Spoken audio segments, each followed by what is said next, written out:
Terutamanya daripada majlis daripada malam yang berbahagia ini dengan bacaan kitab Al-Fatihah.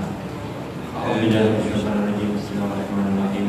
Alhamdulillahirabbil alamin. Arrahmanir rahim. Maliki yaumiddin. Iyyaka na'budu wa iyyaka nasta'in. Ihdinas siratal mustaqim. Siratal ladzina an'amta 'alaihim ghairil maghdubi 'alaihim waladdallin.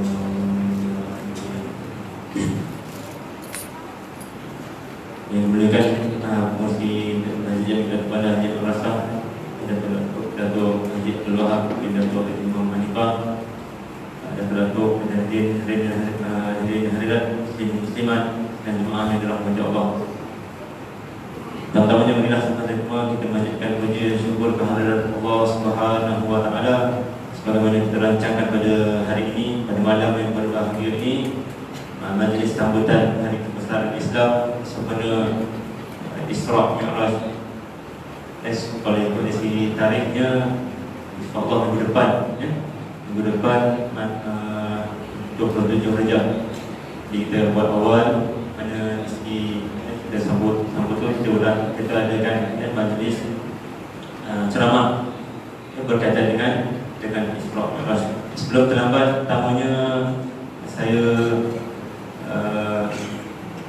diminta oleh Setiausaha Cik Abdullah gantikan untuk mempromosikan majlis malam ini, kerana dia ada urusan antara perayaan di mana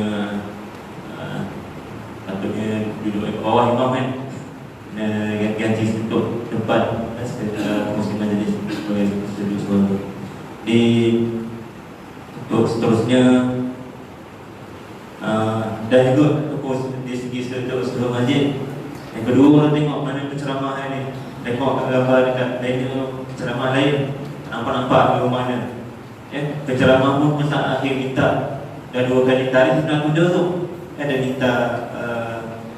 minta penguzuran disebabkan dia dari segi syarikat saja kan, syarikat Raiha Travel dari segi perluan tenaganya, jadi mohon penguzuran sekali lagi, maka diganti dengan sahabatnya Ustaz Muhammad Amin bin Zainul, juga daripada Raiha, pegawai Raiha. Allah pada kita dengar sedikit sebanyak pengenalan tentang diri beliau. Sebelum debat tu, pihak masjid dengan untuk kata-kata luar jemput pengurusi masjid Datuk Abdul Wahab untuk menyampaikan sepatah 2 kata. Dengan majlis itu dengan segala hormat kami mempersilakan.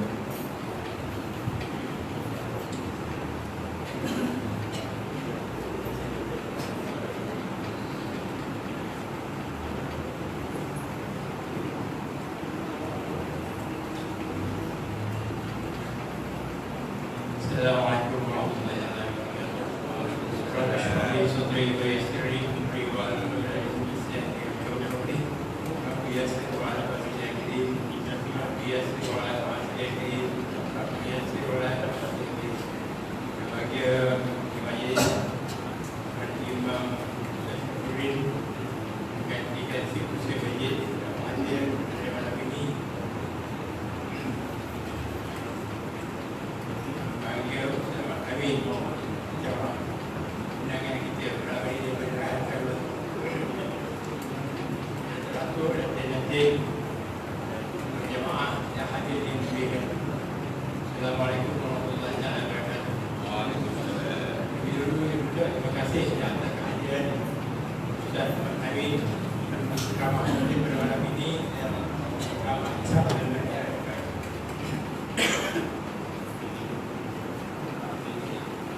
Sebenarnya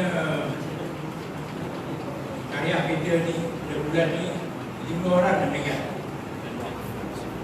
Untuk sini kepada Siap Usaha Masjid, adik ipar saya dan 3 lagi adik karya kita. Masing-masing dan masa saja. Pertamanya dia datang masuk masjid, dia ramai umur 60-an. Masuk saya ni. Tapi dia pasti Tuhan panggil. Tuhan panggil saya keadaan yang terbaik. Itulah harapan kita semua.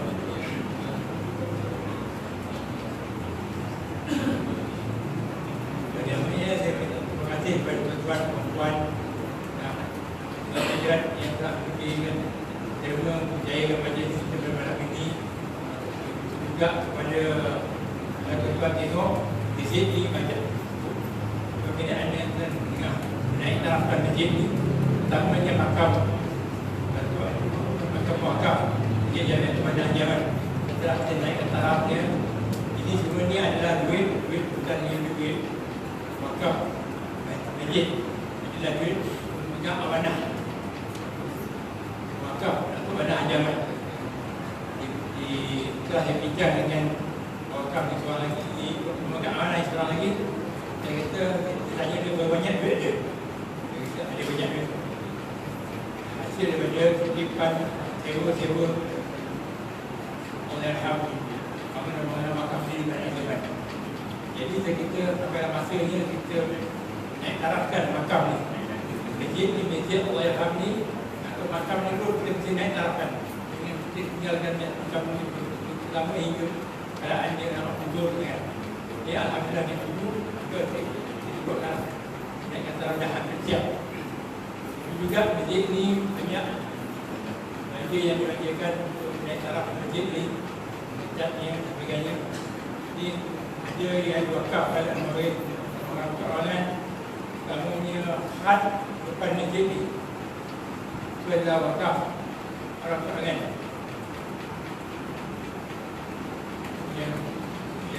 yang buat. Had ni adalah pelajar daripada Yayasan Restu. Dia buat siri untuk orang diri.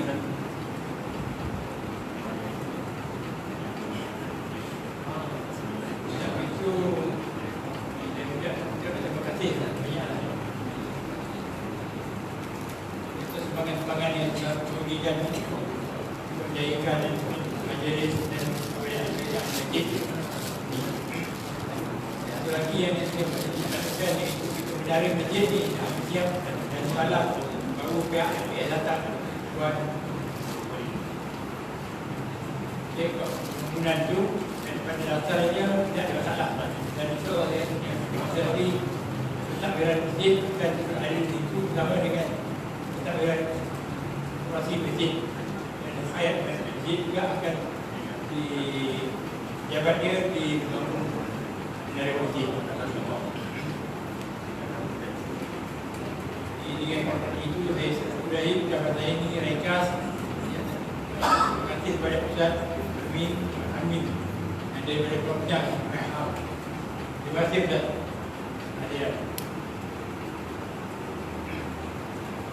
Terima kasih kepada imam yang terpaksa menjadi bukti majlis pada malam ini.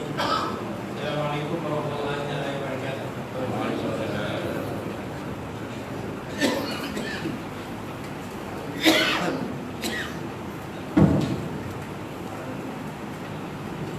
Alhamdulillah, terima kasih atas ucapan panduan daripada Tuan Pengerusi Masjid. Okey, seterusnya jadi dari segi kita seluruh jemaah dan umumnya kita semua sebagai makhluk dengan peristiwa Isra perjalanan Nabi SAW daripada Masjidil Haram ke Masjidil Aqsa dan Mi'raj perjalanan Nabi daripada Masjidil Aqsa ke Sidratul Muntaha. Itu semua sudah maklum. Sahabat tahun kita dengar dihadapkan semula sebagai diperingatkan semula.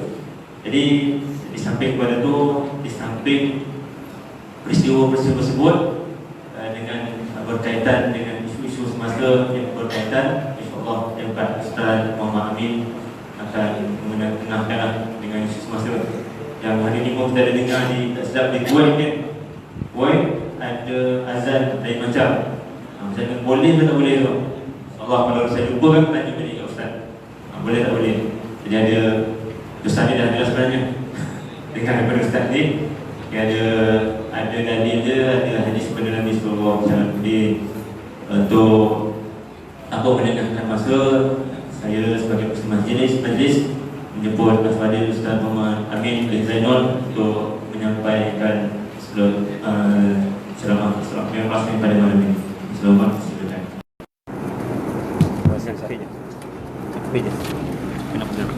Boleh Ustaz?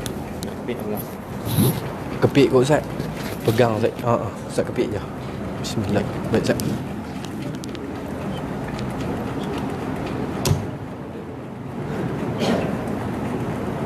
Alhamdulillah. Ustaz, jazakallah Ustaz.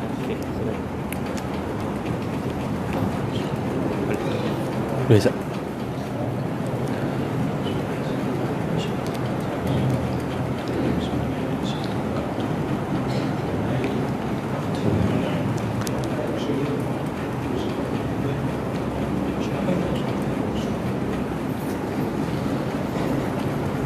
أعوذ بالله السميع العليم من الشيطان الرجيم بسم الله الرحمن الرحيم السلام عليكم ورحمة الله وبركاته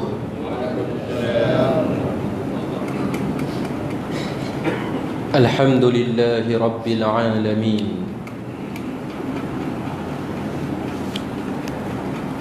الحمد لله الذي هدانا لهذا وما كنا لنهتدي لولا أن هدانا الله أشهد أن لا إله إلا الله وحده لا شريك له وأشهد أن محمدا عبده ورسوله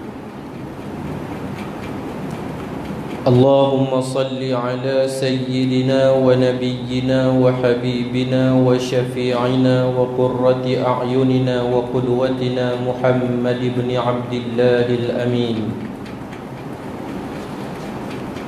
وعلى آله وصحبه ومن تبعهم بإحسان إلى يوم الدين قال سبحانك لا علم لنا إلا ما علمتنا إنك أنت العليم الحكيم قال رب اشرح لي صدري ويسر لي أمري واحلل عقدة من لساني يفقه قولي اللهم نور قلوبنا بنور هدايتك كما نورت الأرض بنور شمسك أبدا أبدا برحمتك يا أرحم الراحمين ربي زدنا علما وارزقنا فهما آمين اللهم آمين قال الله تعالى في القرآن الكريم أعوذ بالله من الشيطان الرجيم سبحان الذي أسرى بعبده ليلا من المسجد الحرام إلى المسجد الأقصى الذي باركنا حوله لنريه من آياتنا إنه هو السميع البصير صدق الله العظيم أيها المستمع الكرام اتقوا الله أوصيكم وإياي بتقوى الله. Yang saya kasihi Tuan Datuk pengurusi masjid kita pada malam ni,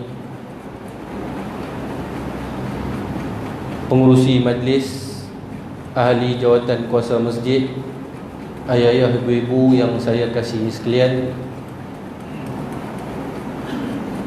mudah-mudahan semua yang berada di dalam majlis ilmu ni Allah ampunkan dosa kita, Allah tetapkan iman kita sehingga ke akhir hayat kita.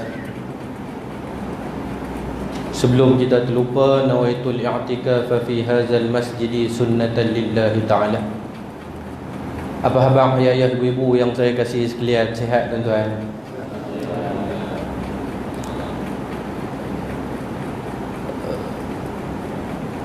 Nak cerita apa tuan-tuan? Saya perkenal diri dululah. Akhukum fillah, nama saya Muhammad Amin bin Zainal. Asal dari mana? Apa dia? Bangladesh. Dari Penang. Saya cerita sikitlah sejarah kat tuan-tuan, sejarah hidup ni. Selepas daripada balik belajar di Yaman, saya duduk di Mahat Tahfiz Manbaul Hufaz Mustaqimah untuk cari dana sekolah dengan berceramah di Kuala Lumpur. Dan itulah kali pertama masa umur saya 20 tahun lebih baru pergi duduk di KL. Tu pun pergi mengajar Sabtu Ahad Malam ni sembang bahasa utara tuan-tuan, boleh? Daripada kuliah Sabtu Ahad sampailah seminggu, daripada seminggu 2 minggu, daripada 2 minggu 3 minggu, sebulan, tiap-tiap minggu, dalam sebulan 3 minggu saya mengajar di Selangor, seminggu saya mengajar di Penang. 3 minggu mengajar di Selangor ni tuan-tuan, hampir 46 kuliah, tak termasuk ceramah jemputan, khutbah Jumaat.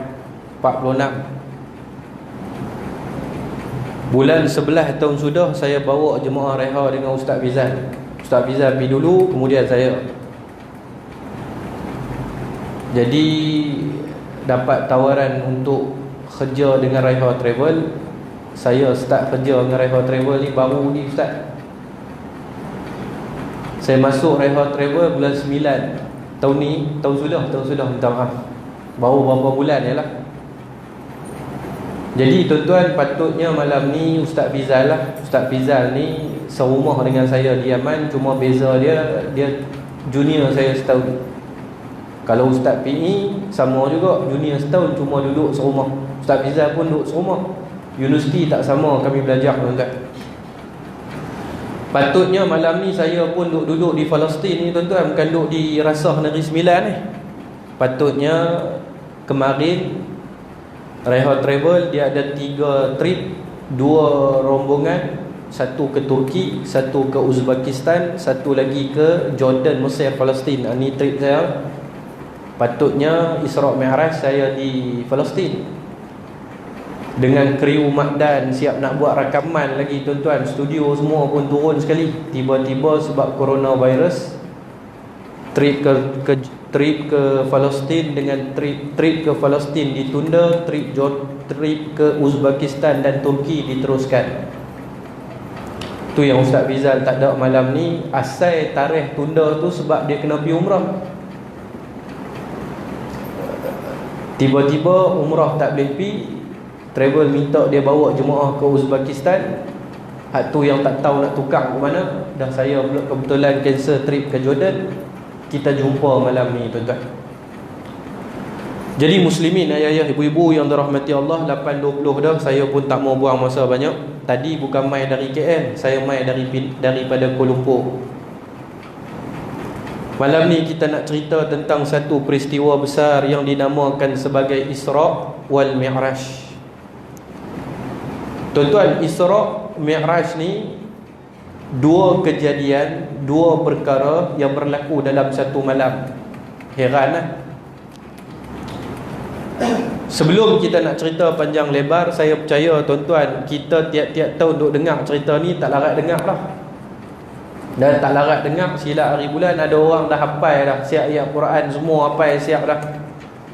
Tapi malam ni saya tetap nak cerita juga tentang Isra' dan Mi'raj, agar sama-sama dapat kita menambahkan iman dan taqwa kita kepada Allah Subhanahu wa ta'ala. Muslimin, mukminin, ayah-ayah, ibu-ibu, saudara sidang pendengar yang dimuliakan Allah Subhanahu wa ta'ala.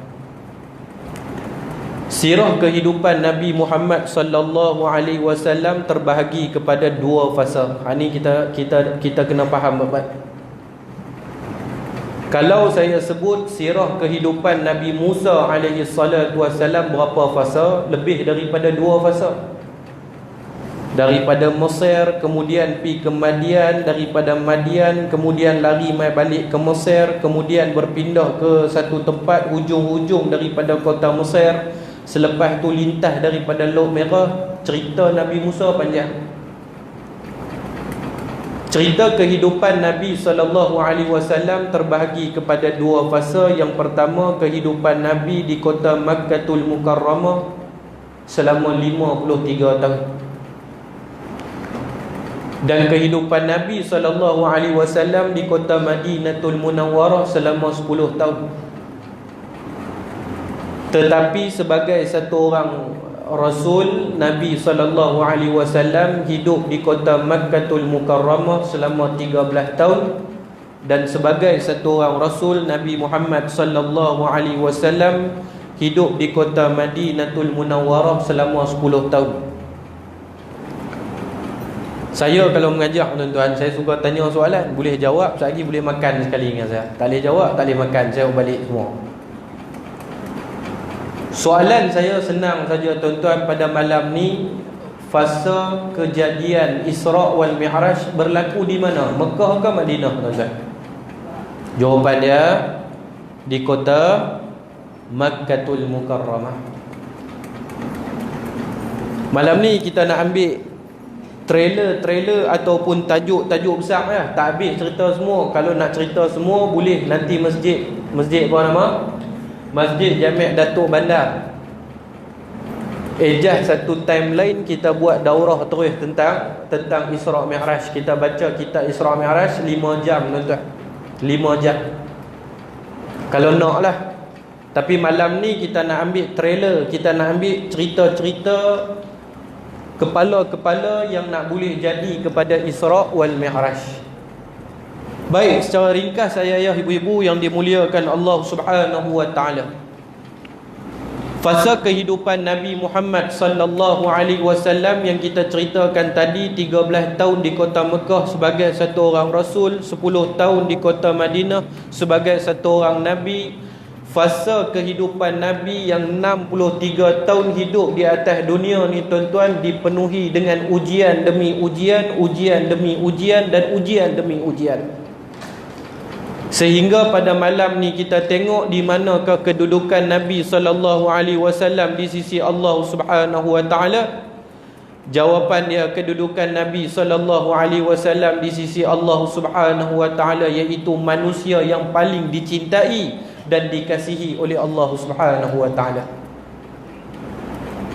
Tuan-tuan, Nabi SAW diuji oleh Allah sejak daripada Nabi berada di dalam kandungan ibu dia.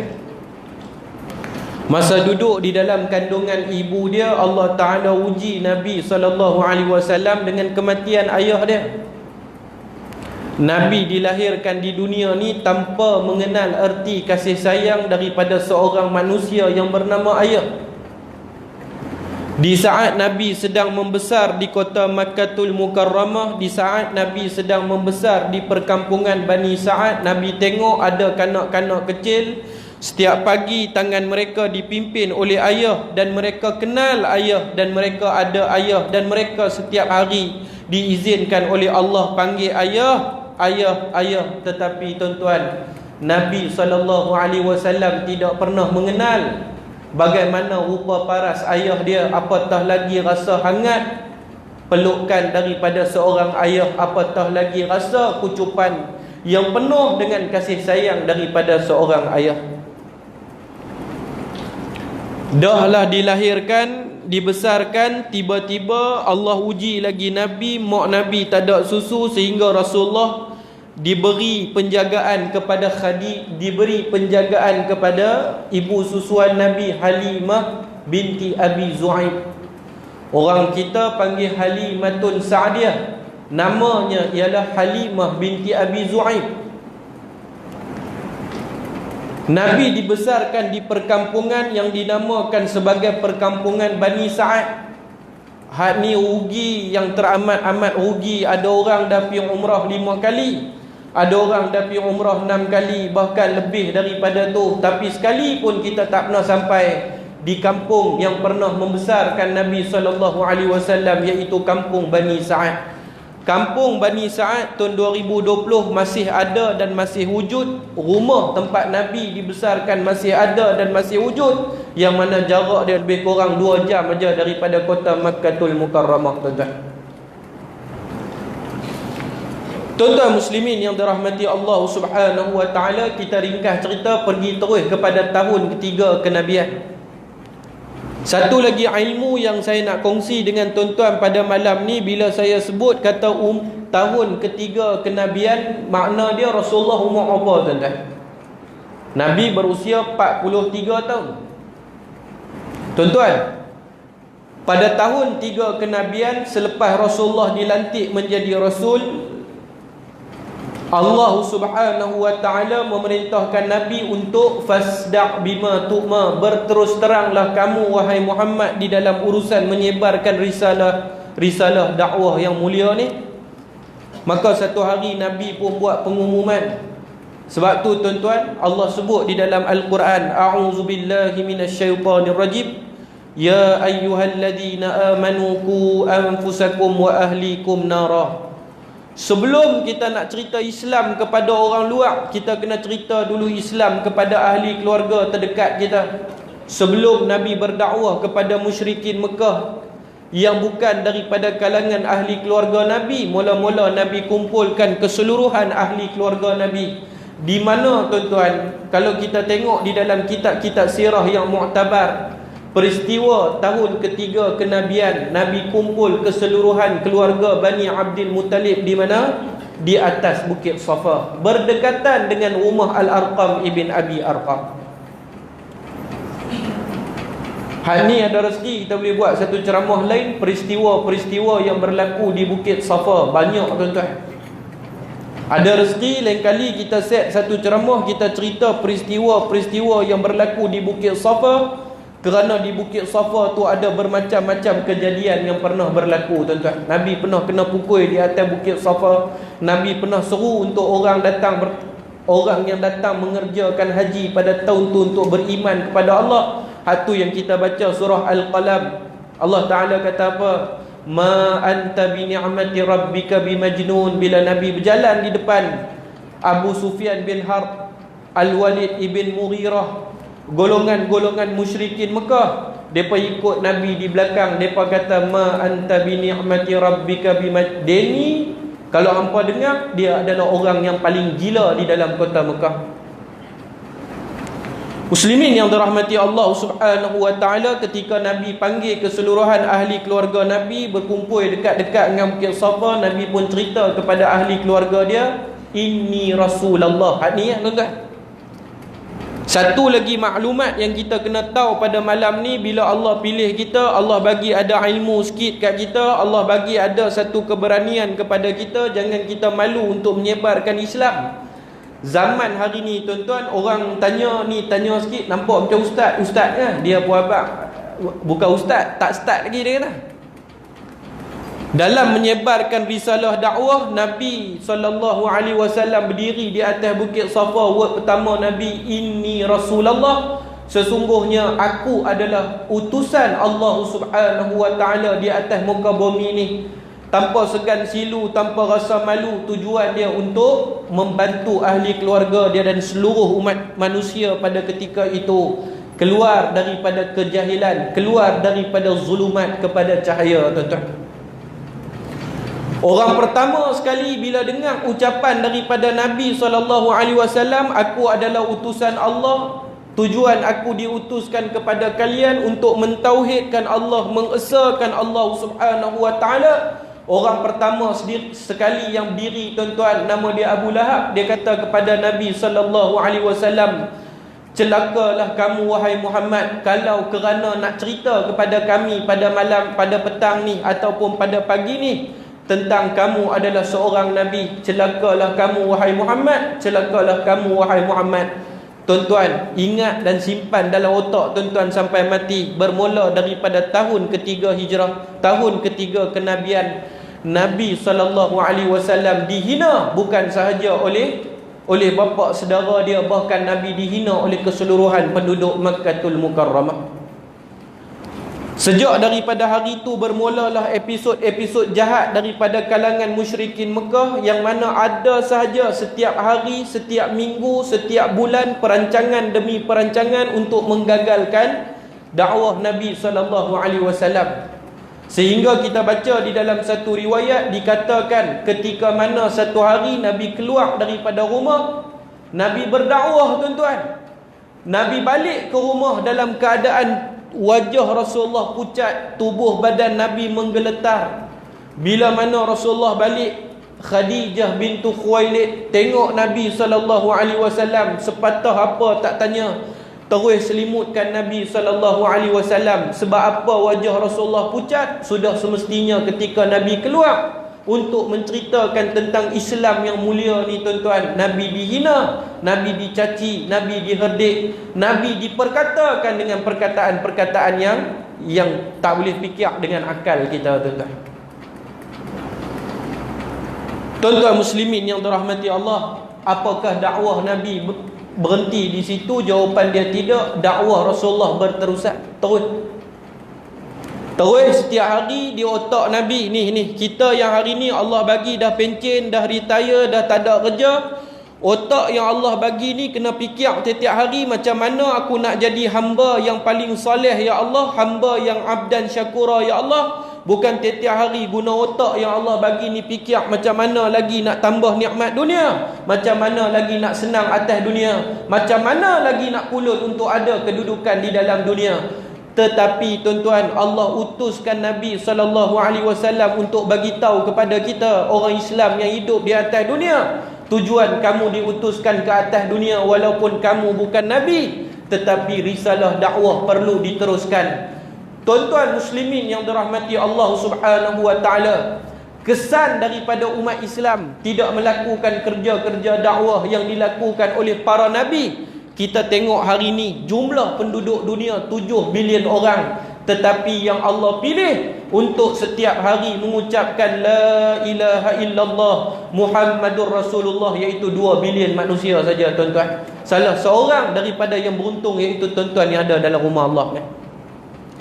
Hari ni daripada fakta tu kita dah boleh menilai kita dengan akhir zaman ni jauh ataupun dekat. Nabi SAW kata nanti di akhir zaman umat Islam tu ramai, tetapi karusa Isail, mereka adalah seperti buih-buih di laut. Hanya nama saja Islam, Islam kapal selam, kadang-kadang tenggelam, kadang-kadang timbul tuan-tuan. Muslimin yang dirahmati Allah Subhanahu wa taala. Jadi kerja dakwah diteruskan oleh Nabi SAW, tak pernah putus asa. Terus Nabi buat kerja dakwah. Sampai satu hari Quraisy pun tak tahu dah kok celah mana nak boleh matikan kerja dakwah Nabi SAW. Maka Quraisy bermesyuarat di parlimen Quraisy yang dinamakan sebagai Darun Nadwah. Ni kalau pergi Mekah seronok Ustaz Fizal dia bawa pergi jalan-jalan. Kita habaq ni dulu dikatakan sebagai Darun Nadwah. Tuan-tuan, Darun Nadwah, kerusi Darun Nadwah merupakan parlimen kerajaan Mekah pada ketika tu.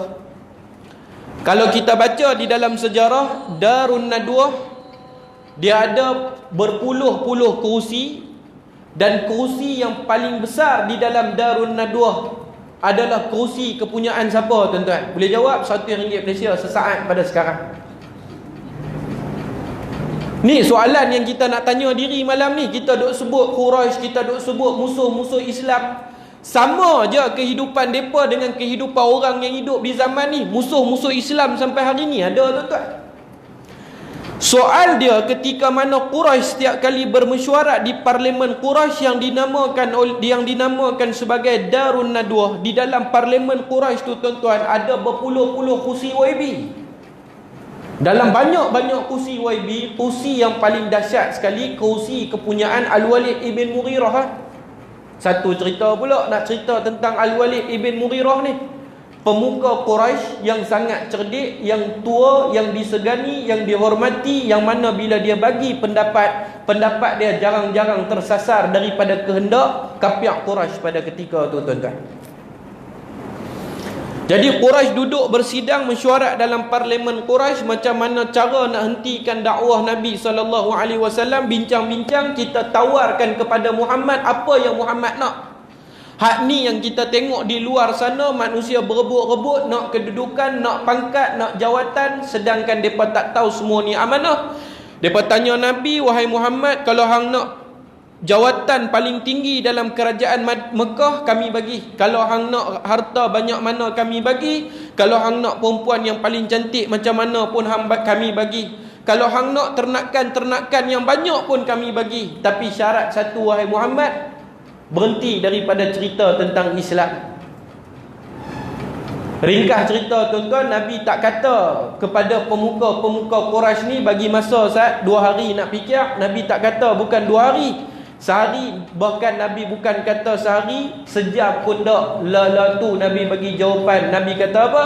Tak usah kata tawaran, apa yang kamu bagi semua aku tak nak, demi menyebarkan risalah agama yang mulia ni. Faham cerita tuan-tuan? Kita ringkas cerita lagi, turun mai kat bawah ni, apa yang berlaku fasa-fasa tahun kehidupan Nabi sebelum nak boleh kepada Isra' wal Mi'raj. 2 kejadian yang berlaku pada satu waktu, pada satu masa, pada satu malam, yang hari ni kalau guna akal, logik manusia yang berfikir menggunakan logik tahun 2020, mustahil benda ni. Mustahil. Lalu Quraisy pada ketika tu tuan-tuan yang dirahmati Allah Subhanahu wa taala pergi jumpa dengan Abu Talib. Quraisy pergi jumpa Abu Talib 3 kali. Kita ringkas cerita pada kali yang ketiga. Kali pertama pergi jumpa, Abu Talib cakap dengan Nabi. Kali kedua pergi jumpa, Abu Talib cakap dengan Nabi. Kali ketiga pergi jumpa Abu Talib. Quraisy tak bagi apa-apa melainkan sepatah 2 kata daripada Quraisy, wahai Abu Talib, sekiranya Muhammad masih lagi tidak mahu berhenti daripada berdakwah, bukan sahaja Muhammad akan kami pulau, bahkan dengan kamu sekali kami pulau.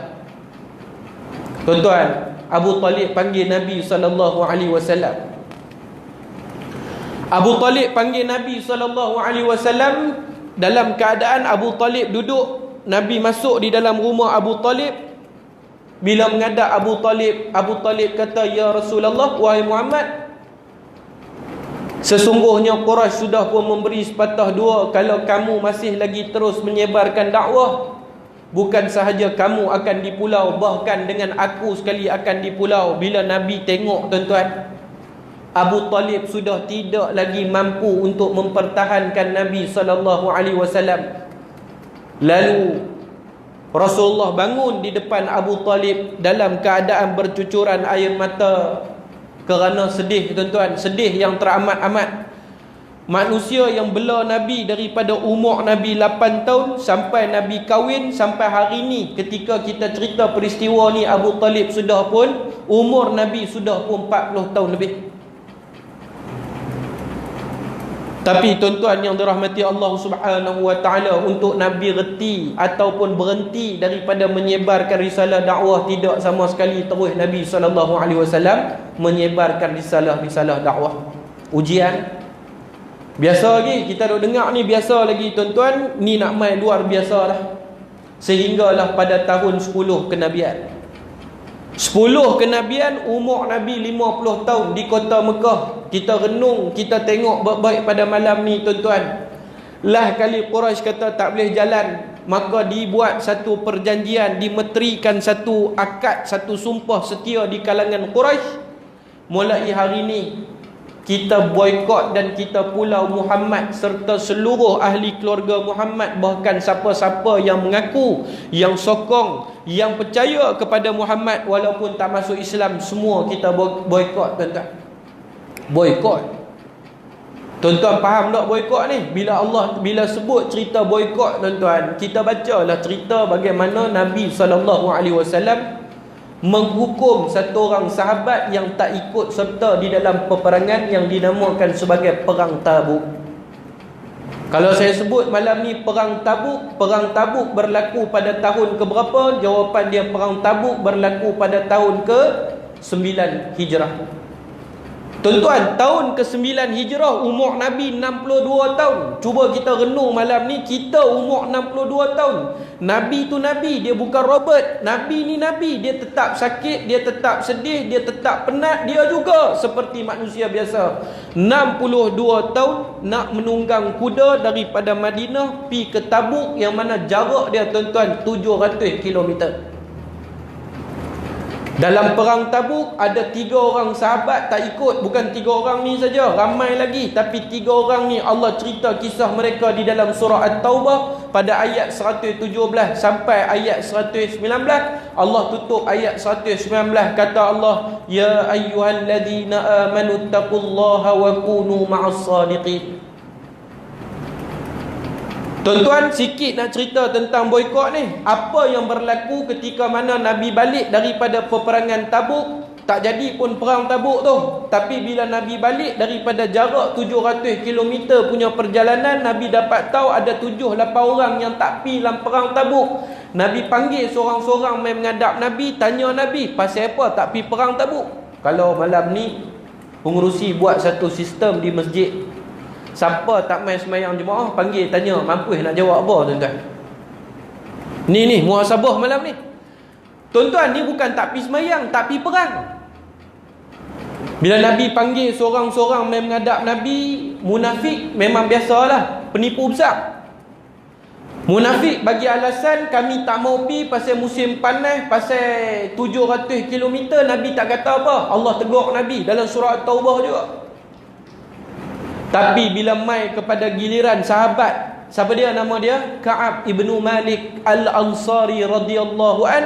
Nabi pun tanya kepada Ka'ab, wahai Ka'ab, pasal apa tak pergi perang? Ka'ab bin Malik kata, panjang cerita dia tuan-tuan, saya ringkas cerita dia, kata tak pergi perang pasal lemah iman aku. Bukan pasal sakit, bukan pasal bini sakit, bukan pasal tak ada duit, tapi pasal lemah iman aku. Tuan-tuan, Nabi kata tunggu arahan daripada Allah. Allah Ta'ala buat turun mai arahan melalui Nabi SAW, boikot ke atas Ka'ab bin Malik selama 40 hari. Seluruh penduduk Madinah tak boleh cakap dengan dia. Cuba kita fikir tuan-tuan. Ni bukan boikot 40 hari. Sampai Allah cerita juga 118 tu, kita baca dalam Quran tu, Allah kata apa? Sampai Ka'ab bin Malik dia kata dunia ni seolah-olah tak ada nilai bagi dia. Pi mana pun orang tak mau cakap, pi nak beli barang pun orang tak mau cakap, tapi masih lagi boleh berlangsung urusan jual beli tadi. Tiba-tiba pada tahun 10 kenabian, kita baca di dalam sirah, nak boleh kejadi Isra' wal Mi'raj, seluruh penduduk Makkatul Mukarramah yang tidak beriman kepada Allah, pulau Nabi, pulau orang Islam, pulau ahli keluarga Nabi, bahkan pulau sahabat-sahabat Nabi, bukan 40 hari, bukan 50 hari, tapi tempoh dia 3 tahun tuan-tuan. 3 tahun. Allahu Akbar. Hari ni yang kita boleh mengucap kalimah syahadah, hari ni yang kita boleh mai kumpul duduk dalam majlis ilmu, hari ni yang kita boleh jadi orang yang tahu halal dan haram dalam hidup. Kita tak buat benda ni sebab Islam tak bagi, kita buat benda ni sebab Islam bagi. Kita tak ambil hak orang, kita tak bersetubuh dengan mak kita tak curi hak orang tuan-tuan. Sebab apa? Sebab mulianya Islam yang datang kepada kita hasil pengorbanan nama manusia yang Muhammad ibni Abdullah sallallahu alaihi wasallam. Tuan-tuan yang dirahmati Allah Subhanahu wa taala, 10 tahun Nabi diboikot. Dalam pemboikotan tersebut, urusan jual beli dengan Muhammad tak boleh. Siapa sahaja di kalangan Quraisy tak dibenarkan bercakap dengan Muhammad. Yang paling dahsyat sekali tuan-tuan, jual beli tak boleh, dahsyat dah. Cakap tak boleh, lagi dahsyat. Dan yang lagi dahsyat, mana-mana daripada kalangan orang kafir yang tidak bersetuju dengan Nabi, maka dia tak dibenarkan mengahwinkan ahli keluarga dia dengan ahli keluarga Nabi SAW. Peristiwa itu berlaku selama 3 tahun. Hak ni pun kalau nak cerita panjang. Sebab apa tuan-tuan? Di dalam tempoh 3 tahun, hadis-hadis sahih yang menceritakan apa yang berlaku kepada Nabi dan para sahabat. Habis segala harta benda mereka. Bukan sahaja harta benda mereka habis, makanan pun habis. Sehingga sahabat-sahabat di zaman tersebut mengatakan, kami ni dah macam kambing, dah macam binatang, kerana makanan kami pada ketika itu bukan bur, bukan tepung-tepung gandum, tetapi daripada ranting-ranting kayu, kulit-kulit pokok, bahkan daripada daun-daun kering. Sehingga ada di kalangan kami yang pecah bibir-bibir mereka kerana keras dan tajamnya makanan-makanan yang kami makan. Tuan-tuan, hari ni mana ada orang main semayang makmur dengan makanan. Sampai temunyeh perut-perut lagi balik. Tahu temunyeh? Sampai nak sengkok perut-perut punya makan. Mai mengaji siap dapat makan ni. Malam ni ada makan Ustaz? Ha? Tuan-tuan, muslimin mukminin yang dirahmati Allah Subhanahu wa taala, kita ringkas cerita tuan-tuan yang dirahmati Allah Subhanahu wa taala. Akhirnya turun bantuan Allah Subhanahu wa taala kepada Nabi sallallahu alaihi wasallam pada tahun 10 kenabian. Boikot bukan tahun 10 kenabian, tahun 7 kenabian. Pada tahun 10 kenabian turun pertolongan daripada Allah Subhanahu wa taala, iaitu binatang yang dipanggil sebagai dabbatul ard. Dan tuan-tuan, dabbatul ard ni apa dia? Anai-anai. Binatang berkaki 4, anai-anai yang pi makan surat yang dipelekat oleh musyrikin Mekah di dalam dinding Kaabah sehingga perjanjian itu termeterai. Rentetan daripada peristiwa tersebut, hidup Nabi tidak pernah sunyi. Ini satu lagi muhasabah kita nak tanya dalam diri. Bila kali terakhir Allah Ta'ala uji kita, tuan-tuan? Apabila kita melihat, bila kali terakhir kita didatangkan ujian oleh Allah dalam hidup? Setahun sudah? 2 tahun sudah? 3 tahun sudah? Maka tanya kepada diri kita, di mana silap aku ya Allah? Hari-hari yang aku lalui sunyi sepi daripada ujianmu, sedangkan tanda seseorang itu diperhatikan olehmu ya Allah, iaitu mereka sentiasa diuji olehmu ya Allah. Yang mana Nabi SAW tidak pernah direhatkan oleh Allah daripada ujian demi ujian. Habis kes boikot kepada Rasulullah, berlakulah fasa tahun-tahun yang sangat mencabar bagi Nabi, iaitu yang pertama sekali kematian Abu Talib. Habis, tuan-tuan. Ni Abu Talib ni yang kita abang tadi, daripada umur berapa? 8 tahun ambil Nabi, bela Nabi, mana dia pi dia bawa Nabi, apa dia makan dia bagi kat Nabi. Nabi kenal ayah dalam hidup Abu Talib, tapi itu bukan ayah dia pun, tuan-tuan. Yang membesarkan Nabi, yang mempertahankan Nabi, yang suka dan duka perjalanan hidup Nabi, berbagai-bagai kisah dan kenangan dengan Abu Talib ni. Tiba-tiba di saat Abu Talib nazak, Nabi masuk pergi berdiri di sebelah Abu Talib. Di dalam riwayat dia kata Nabi duduk di sebelah kiri. Ada juga riwayat kata Nabi duduk di sebelah kanan. Yang di sebelah lain tu semuanya pemuka-pemuka Quraisy. Bila Nabi sampai di rumah Abu Talib, Nabi tengok Abu Talib dalam keadaan nazak. Nabi kata kepada bapa saudara dia, La ilaha illallah Muhammadur Rasulullah. Hang tak payah susah-susah, hang tolong cakap benda ni lah. Hang mengaku kata aku ini tiada Tuhan melainkan Allah dan aku ini pesuruh Allah. Tapi tuan-tuan, bila mana Abu Talib tengok Nabi, dia gelin pula di sebelah sini pemuka-pemuka Quraisy kerana malu nak mengucap perkataan ni, kerana terkenang lama ni duk pertahankan Muhammad. Depa ni pun tak buat apa-apa kepada anak saudara aku. Kesudahan dia, tuan-tuan, mati dalam keadaan tidak mengucapkan kalimah La ilaha illallah Muhammadur Rasulullah. Hal ni kalimah paling besar sekali, tuan-tuan. Pasal kalimah ni lah kita nak duduk di dalam syurga. Tuan-tuan bayangkan 5 bilion manusia yang duduk keliling kelalang kita, dia tak ucap perkataan ni, Dhalla dhalalan ba'ida. Bukan sahaja Allah sesatkan dia di dunia ni dengan kesesatan yang jauh, bahkan tuan-tuan, dia kekal abadi selama-lamanya di dalam neraka. Memainkah?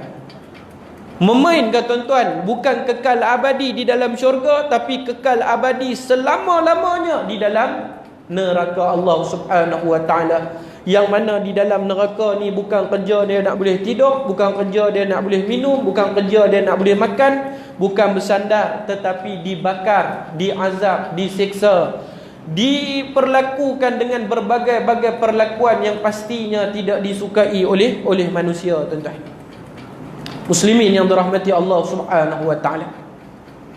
Habis mati Abu Talib, selang berapa hari Nabi SAW diuji lagi oleh Allah Subhanahu wa ta'ala. Kali ni yang paling dahsyat, iaitu kematian Khadijah bintu Khuwailid.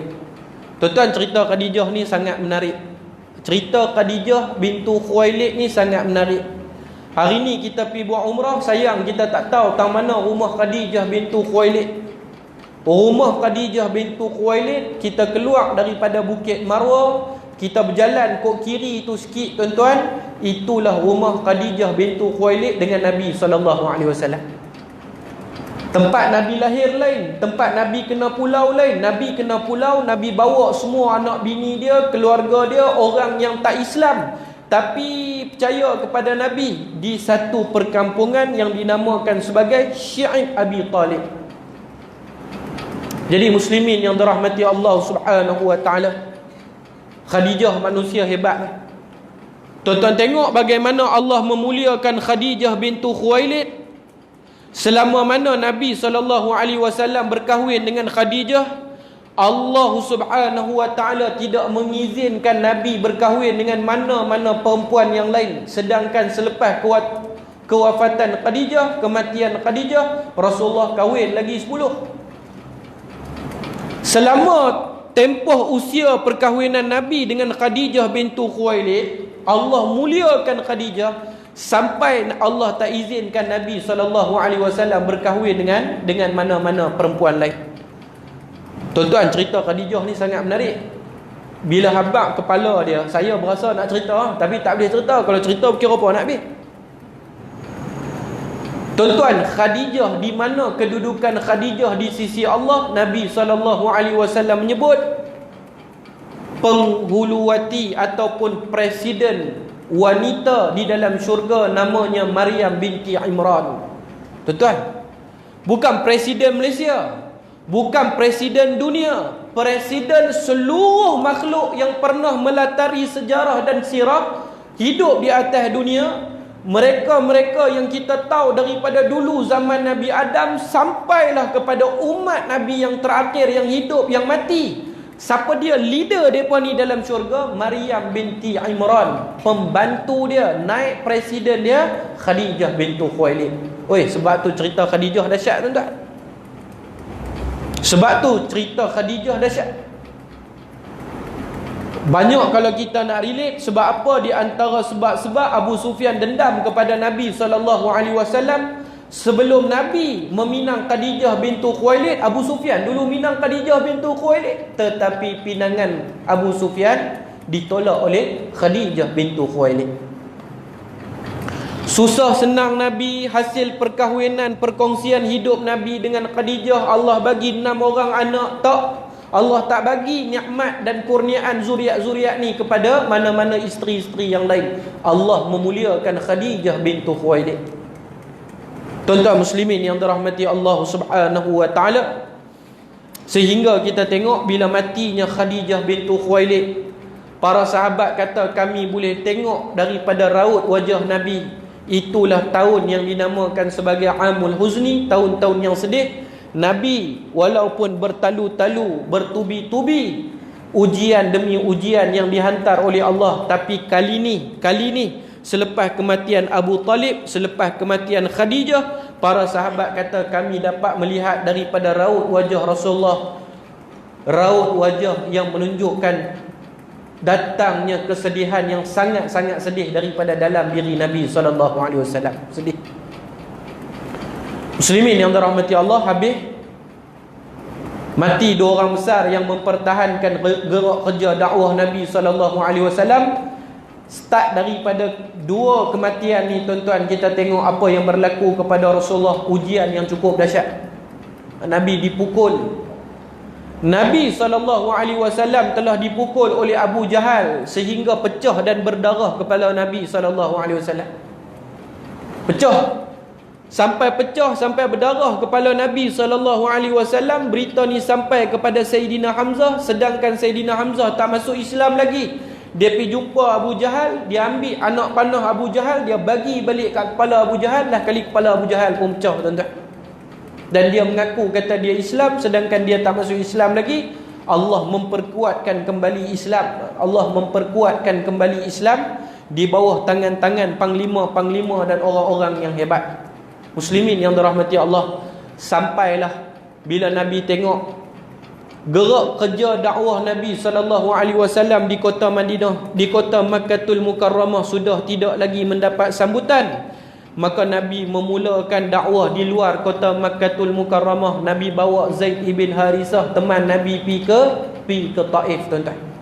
Bawa Nabi bawa Zaid ibn Harisah teman Nabi pergi ke Taif. Bila sampai di Taif, kita baca di dalam sirah, 3 pemimpin besar di Taif duduk mesyuarat dengan Nabi. Tak bagi langsung ruang dan peluang untuk Nabi cakap. Tuan-tuan, dalam keadaan sekeliling kita tengok hari ni, bila Islam berkelak suara saja orang tak suka, orang benci. Bahkan Islam ni bukan buka suara, Islam menega pun orang tak suka tengok. Kita tengok hari ni di India, orang Islam duduk pun orang tak senang, dibunuh, dirogol, dibakar, diseksa dan diperlakukan dengan perlakuan yang tak baik. Sebab tu kita duduk di Malaysia hari ni, kita jaga nikmat yang Allah Ta'ala bagi. Jangan sampai kita pun jadi macam mereka, tuan-tuan. Bila Nabi duduk mesyuarat dengan 3 pemimpin kanan di kota Taif, tuan-tuan, mereka tak pernah bagi sekali pun ruang untuk Nabi cakap. Kesudahan dia dalam mesyuarat, dalam perjumpaan tersebut, mereka senyap-senyap telah menyusun strategi.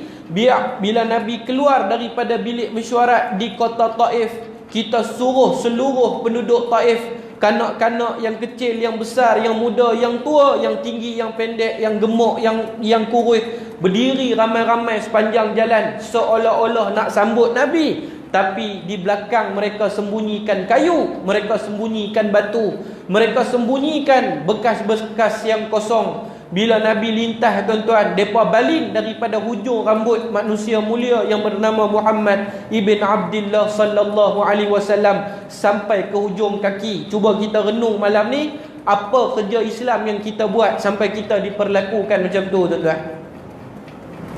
Saya dan kita semua pasti akan dipersoalkan oleh Allah, untuk apa kamu dihidupkan? Untuk semayang saja ke? Untuk apa kamu dihidupkan? Untuk mengaji saja ke? Jawapan dia tidak. Ta'muruna bil ma'ruf, kamu diutuskan di atas muka bumi Allah untuk berpesan-pesan pada benda-benda yang baik. Wa tanahawna 'anil munkar, dan kamu berusaha sedaya upaya kamu mencegah kemungkaran demi kemungkaran yang berlaku.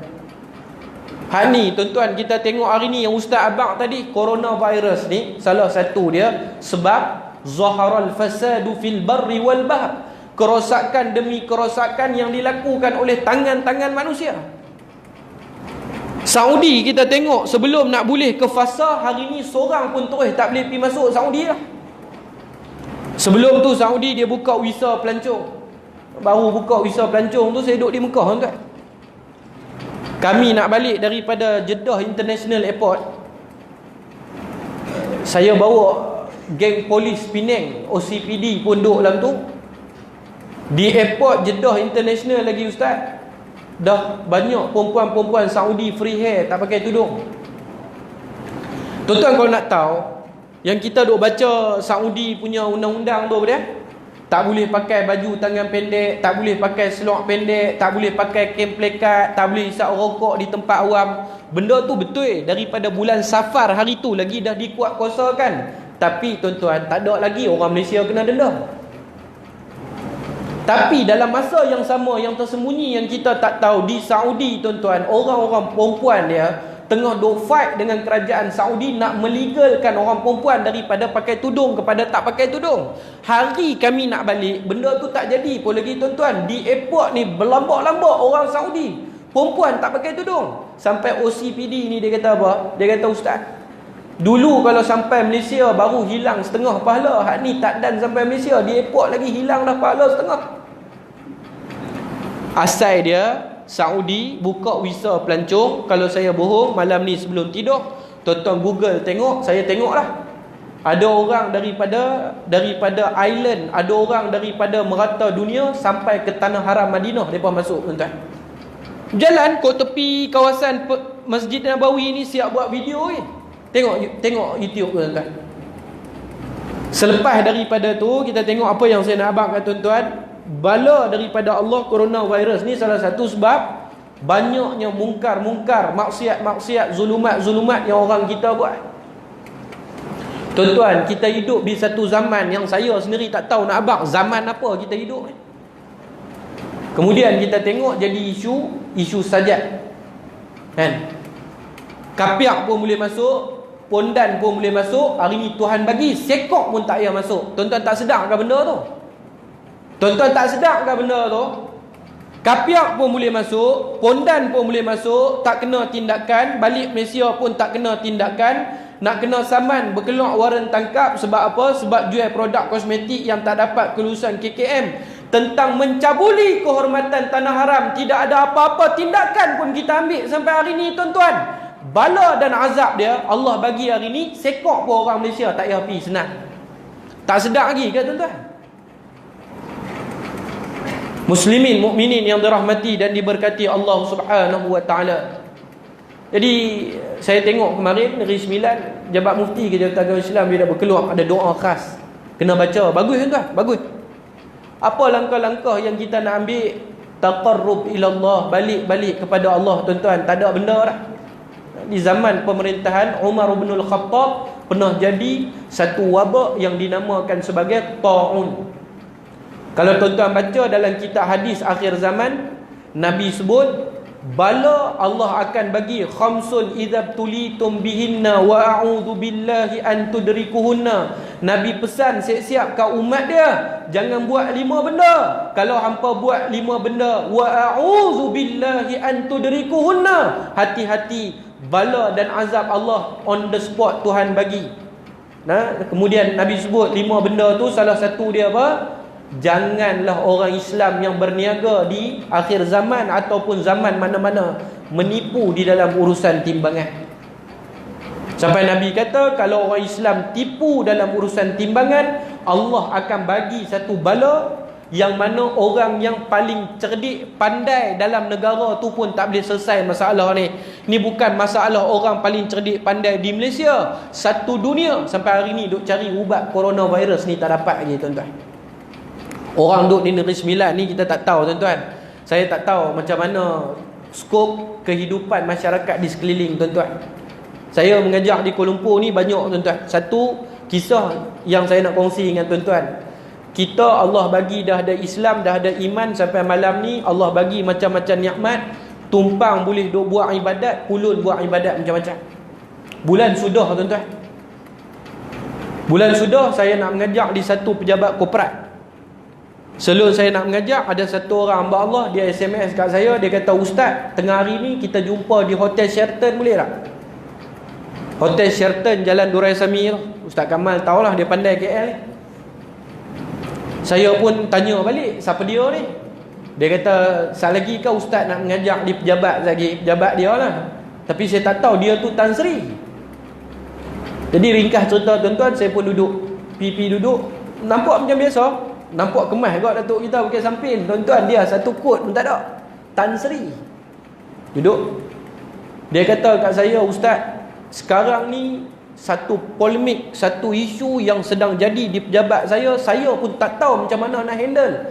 Jadi saya tengok ustaz duk mengajar di pejabat ni, ustaz tegah yang tu yang ni, minta tolong ustaz fikir, tegak sikit. Macam mana cara kita nak tanggani masalah ni? Masalah apa, tuan-tuan? Saya duk dengar ni." Saya kata, insya-Allah kalau boleh tolong, kita tolong. Masalah dia, tuan-tuan, di pejabat saya sekarang ni, ustaz, depa-depa yang laki-laki orang ni suka duk try bini-bini orang. Tuan-tuan, bukan try, takat try seronok-seronok keluar pergi makan. Zaman tahun 2020 ni punya dahsyat fitnah kita tengok. Tak ada dah rasa malu di kalangan orang Islam keluar makan dengan bini orang, pegang tangan bini orang, main tepuk tampak dengan bini orang, sampai 12 malam duk semeh dengan bini orang. Apa punya zaman kita hidup ni? Saya pun kata kat dia, try bini orang ni macam mana Tu Haji? Saya panggil Tu Haji, tuan-tuan, bukan panggil Tan Sri. Tak tahu macam mana. Dia kata macam ni, depa sama-sama depa ada 10-11 orang di pejabat saya ni, ustaz. Depa tak mau try dah anak dara. Depa ni laki orang. Sebab mereka kata anak dara ni tak ada challenger. Tak ada challenger. Bini orang ada challenger. Pasal apa laki dia bagi, kita kena bagi lebih pada tu. Jadi tuan-tuan, ada satu orang, kes ni boleh dapat sampai ke pengetahuan saya. Baru-baru ni di pejabat, kita ada ambil satu orang perempuan 30 lebih umur masuk kerja. Depa sama-sama depa bet, kalau hang boleh dapat tidur dengan dia ni, 5,000 aku bagi kat hang. Kalau hang boleh tidur dengan dia ni, 7,000 aku bagi kat hang. Total kumpul 20,000 lebih. Habuan untuk berzina dengan bini orang. Saya bila dengar ni tuan-tuan, tak habis fikir, benda ni jadi di Malaysia ke? Duk tanya kat diri ni. Lah kali saya tanya, jadi tak? Jadi ya ustaz? Jadi betul, jadi. Tuan-tuan, tak gila ke? Esok lusa depa tengok bini kawan ni pula, depa try. Bukan janji ni tak abang kat suami, sekali boleh tidur dengan saya 30,000. Nak ambil gambar aja sekali telanjang, nak tunjuk kat kawan-kawan, kata saya berjaya nak dapat 30,000. 15,000 bagi kat hang, 15,000 ambil kat aku. Tuan-tuan, benda ni jadi bulan sudah. Satu CEO besar Tan Sri ni jadi di pejabat dia main beritahu, dia minta tolong ustaz fikir ustaz macam mana nak buat. Ustaz ada idea macam mana nak tolong ustaz. Tuan-tuan, tak habis fikir sampai hari ni Eddie cerita keluar cerita ni kat tuan-tuan. Risau keadaan umat Islam hari ni. Apa nak jadi di keliling kelalang kita yang hidup di kolej-kolej? Hasbunallah wa ni'mal wakil. Oi, tuan-tuan, baru-baru ni saya dengan Ustaz Bizal lah, kami pergi study di satu universiti. Nak balik daripada study di universiti tu, sembang dengan 3-4 orang doktor, profesor ni. Tuan-tuan, tengah duk sembang, satu orang ustaz dahsyat lah, antara pentakhris hadis di Malaysia. Dia kata apa? Ustaz cerita apa zaman ni? Di kolej sana, di universiti sana, minta maaf bukan kolej, di universiti sana, siap ada lagi satu grup Telegram. Siapa yang nak langgan, budak-budak Melayu yang masih student, nak apa? Nak yang macam mana? Nak yang macam tu, nak yang macam ni, nak yang, faham tak apa yang saya cakap ni tuan-tuan? Ada lagi, bahkan nak abang, Allah saksi atas perkataan saya, bukan yang duk ambil main ni di kalangan student, pensyarah sendiri ambil main dengan anak murid dah. Allahu Akbar tuan-tuan. Muslimin mukminin yang dirahmati Allah Subhanahu wa taala, ringkas cerita tuan-tuan ni malam ni, esok Allah nak tanya saya dan kita semua, 70 tahun hidup kamu memperkenalkan Islam kepada siapa? 60 tahun hidup kamu cerita tentang Islam kepada siapa? 50 tahun hidup kamu cerita tentang Islam kepada siapa? Jawapan dia, ya Allah, 70 tahun hidup sekalipun mulut tak pernah cerita kepada anak saudara yang pakai seluar pendek, sekalipun tak pernah cerita kepada bini yang tak tutup aurat, sekalipun tak pernah cerita kepada jiran yang tak tutup aurat, sekalipun tak pernah tegur anak yang tak semayang. Jawapan dia tuan-tuan kena kata kepada diri tuan-tuan, inna lillahi wa inna ilaihi raji'un. Habis tuan. Zaid ibn Harisah kata seluruh penduduk Taif, Nabi bukan pi, Nabi nak buat perjanjian damai dak, Nabi nak pi cerita satu perkataan, la ilaha illallah Muhammadur Rasulullah. Ucap perkataan ni selamat masuk syurga. Kerana perkataan ni tuan-tuan, seluruh penduduk Taif lontar daripada hujung kepala Nabi sampai hujung kaki Nabi. Zaid ibn Harisah kata ketika Nabi berhenti di dalam kebun kurma, kasut yang dipakai oleh Nabi dipenuhi dengan darah tuan-tuan. Allahu Akbar. Dipenuhi dengan darah. Tuan-tuan muslimin yang dirahmati Allah Subhanahu wa taala, sehingga apa yang berlaku kepada Nabi SAW, tempat Nabi nak mengadu iaitu Allah Subhanahu wa taala tak ada dah. Entu je lah. Nak mengadu kat siapa? Mengadu kepada Nabi SAW, mengadu kepada Allah, terus bermunajat kepada Allah dalam isu yang duk jadi hari ni tuan-tuan. Doa-doa, usaha dalam masa yang sama. Kita ingat yang tadi Ustaz Abang jadi satu viral di Kuwait. Sahabat saya seorang ada di Kuwait, azan. Selalu kita ada, kalau di Yaman dia ada azan-azan yang pelik, di antaranya azan-azan Syiah. Bila habis daripada hayya 'alal falah, dia ada satu lagi seruan, hayya 'ala khairil amal. Marilah kamu menuju kepada kebaikan. Jangan pelik tuan-tuan. Dan di dalam azan tersebut dia seru hayya 'alas salah, tapi dia ada satu penambahan, salah itu fi buyutikum. Semayang itu bukan di tempat-tempat ibadat, tetapi semayang itu adalah semayang di rumah kamu. Hak ni kita nak tengok tuan-tuan. Semayang di masjid pun anak bini tak boleh buat. Semayang di masjid pun jiran-jiran tak boleh buat. Semayang di rumah boleh buat, tak boleh buat. Azan tu dia ada satu lagi penambahan. Kalau kita kata hayya 'alal falah, bagi azan Syiah selepas daripada hayya 'alal falah dia tambah hayya 'alal khairil amal. Yang ni selepas daripada tu dia ada satu penambahan, dia tak ada hayya 'alal khairil amal. Dia tidak menyebut hayya ala khairil amal, tapi hayya ala salat, marilah menuju kejayaan, marilah sembahyang.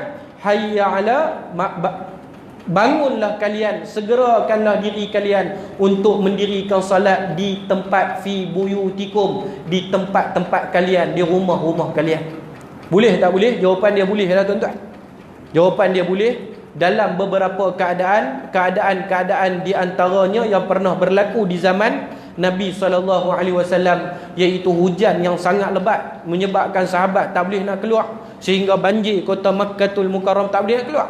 Maka berlakulah Madinah, bukan di Mekah ni peristiwa yang jadi di Madinah, sehingga berlakulah sahabat-sahabat semayang di rumah. Tapi macam mana nak tahu masuk waktu semayang? Hak tu yang azan tadi, penambahan di belakang dia, dirikanlah, majukanlah diri kalian untuk mendirikan salat, tetapi bukan di masjid. Di mana? Di rumah-rumah kalian. Boleh Tapi saya tak erti ustaz, nak azan nak tambah belakang-belakang tu, tak ada satu kesalahan pun tuan-tuan. Azan saja macam biasa, azan saja macam biasa. Lepas daripada tu macam-macam kaedah kita boleh buat pengumuman, kita tak boleh main semayang di masjid. Sekarang ni wabak virus dan sebagainya. Mana yang memahamkan masyarakat? Sebab apa tuan-tuan? Macam yang ustaz kata tadi betul, kalaulah kita tengok hari ni orang tahun 2020 bercakap lagi pandai daripada ilmu tak ada pun. Pepatah Arab kata la takun kattabal lahu sauti wa lahu fariq. Tuan-tuan tengok, hari ni orang masing-masing dia rasa dia pandai. Hak tu nak cerita pendapat dia, hak ni nak cerita pendapat dia, hak ni nak buat live FB tengok pendapat dia, hak ni nak buat rakaman tunjuk ke orang kata pendapat dia. Sedangkan semua ni kana zaluman jahula. Allah kata mereka ini zalim lagi bodoh terhadap diri sendiri. Bahasa senang kita abang hari ni, tak erti apa pun, tapi nak tunjuk pandai. Nak tunjuk pandai. Jadi isu ni boleh jadi satu isu. Macam semalam saya tengok di Penang, di saat mufti-mufti di Malaysia duduk bincang macam mana kita ni dah sampai tahap tak payah pergi semayang Jumaat ke, ni majlis ceramah ni patut dihentikan ke, macam mana. Tiba-tiba ada satu orang hamba Allah, dia buat satu video, dia kata apa? Oh, kasino boleh pergi, tengok video tu. Kasino dia kata tak suruh orang berhenti pun. Tuan-tuan, yang tu memang orang pergi nak mampus masuk neraka. Kita nak mati masuk syurga. Siapa suruh kita pergi cari mudarat? Siapa suruh kita pergi cari mudarat? Islam tak bagi kita cari mudarat. Kita dah tahu dah sekarang ni wabak penyakit ni tersebar dengan sentuhan, bersin, macam-macam kaedah ni. Kita elok daripada pergi tempat jauh-jauh. Bahkan negeri di Malaysia perlis terus tak payah pergi semayang Jumaat. Bukan saja-saja tu kata masing-masing duk ingat pandai. Nanti tuan-tuan tengok lepas ni pasal video azan di Kuwait tu sesat tadi dah. Ataupun mereka kata tu azan Imam Mahdi dah sampai dah kat Kuwait. Jahanam tuan-tuan. Ayah-ayah, ibu-ibu muslimin yang dirahmati Allah, 9.15 sebelum 9.30 kita berhenti sikit lagi. Maka ringkas cerita tuan-tuan, sabit daripada tu lah, satu hari ketika Nabi SAW sedang berada di rumah Ummu Hani, salah seorang daripada isteri dia.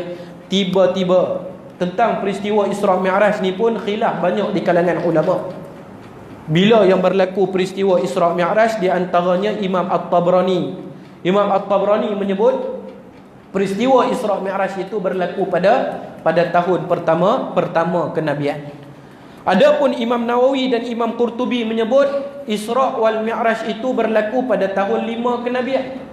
Dan ada lagi pendapat-pendapat yang lain. Jumhur di kalangan ulama menyebut peristiwa Isra wal Mi'raj itu berlaku 12 ataupun 16 bulan sebelum Nabi SAW berhijrah daripada kota Mekah menuju ke kota Madinah.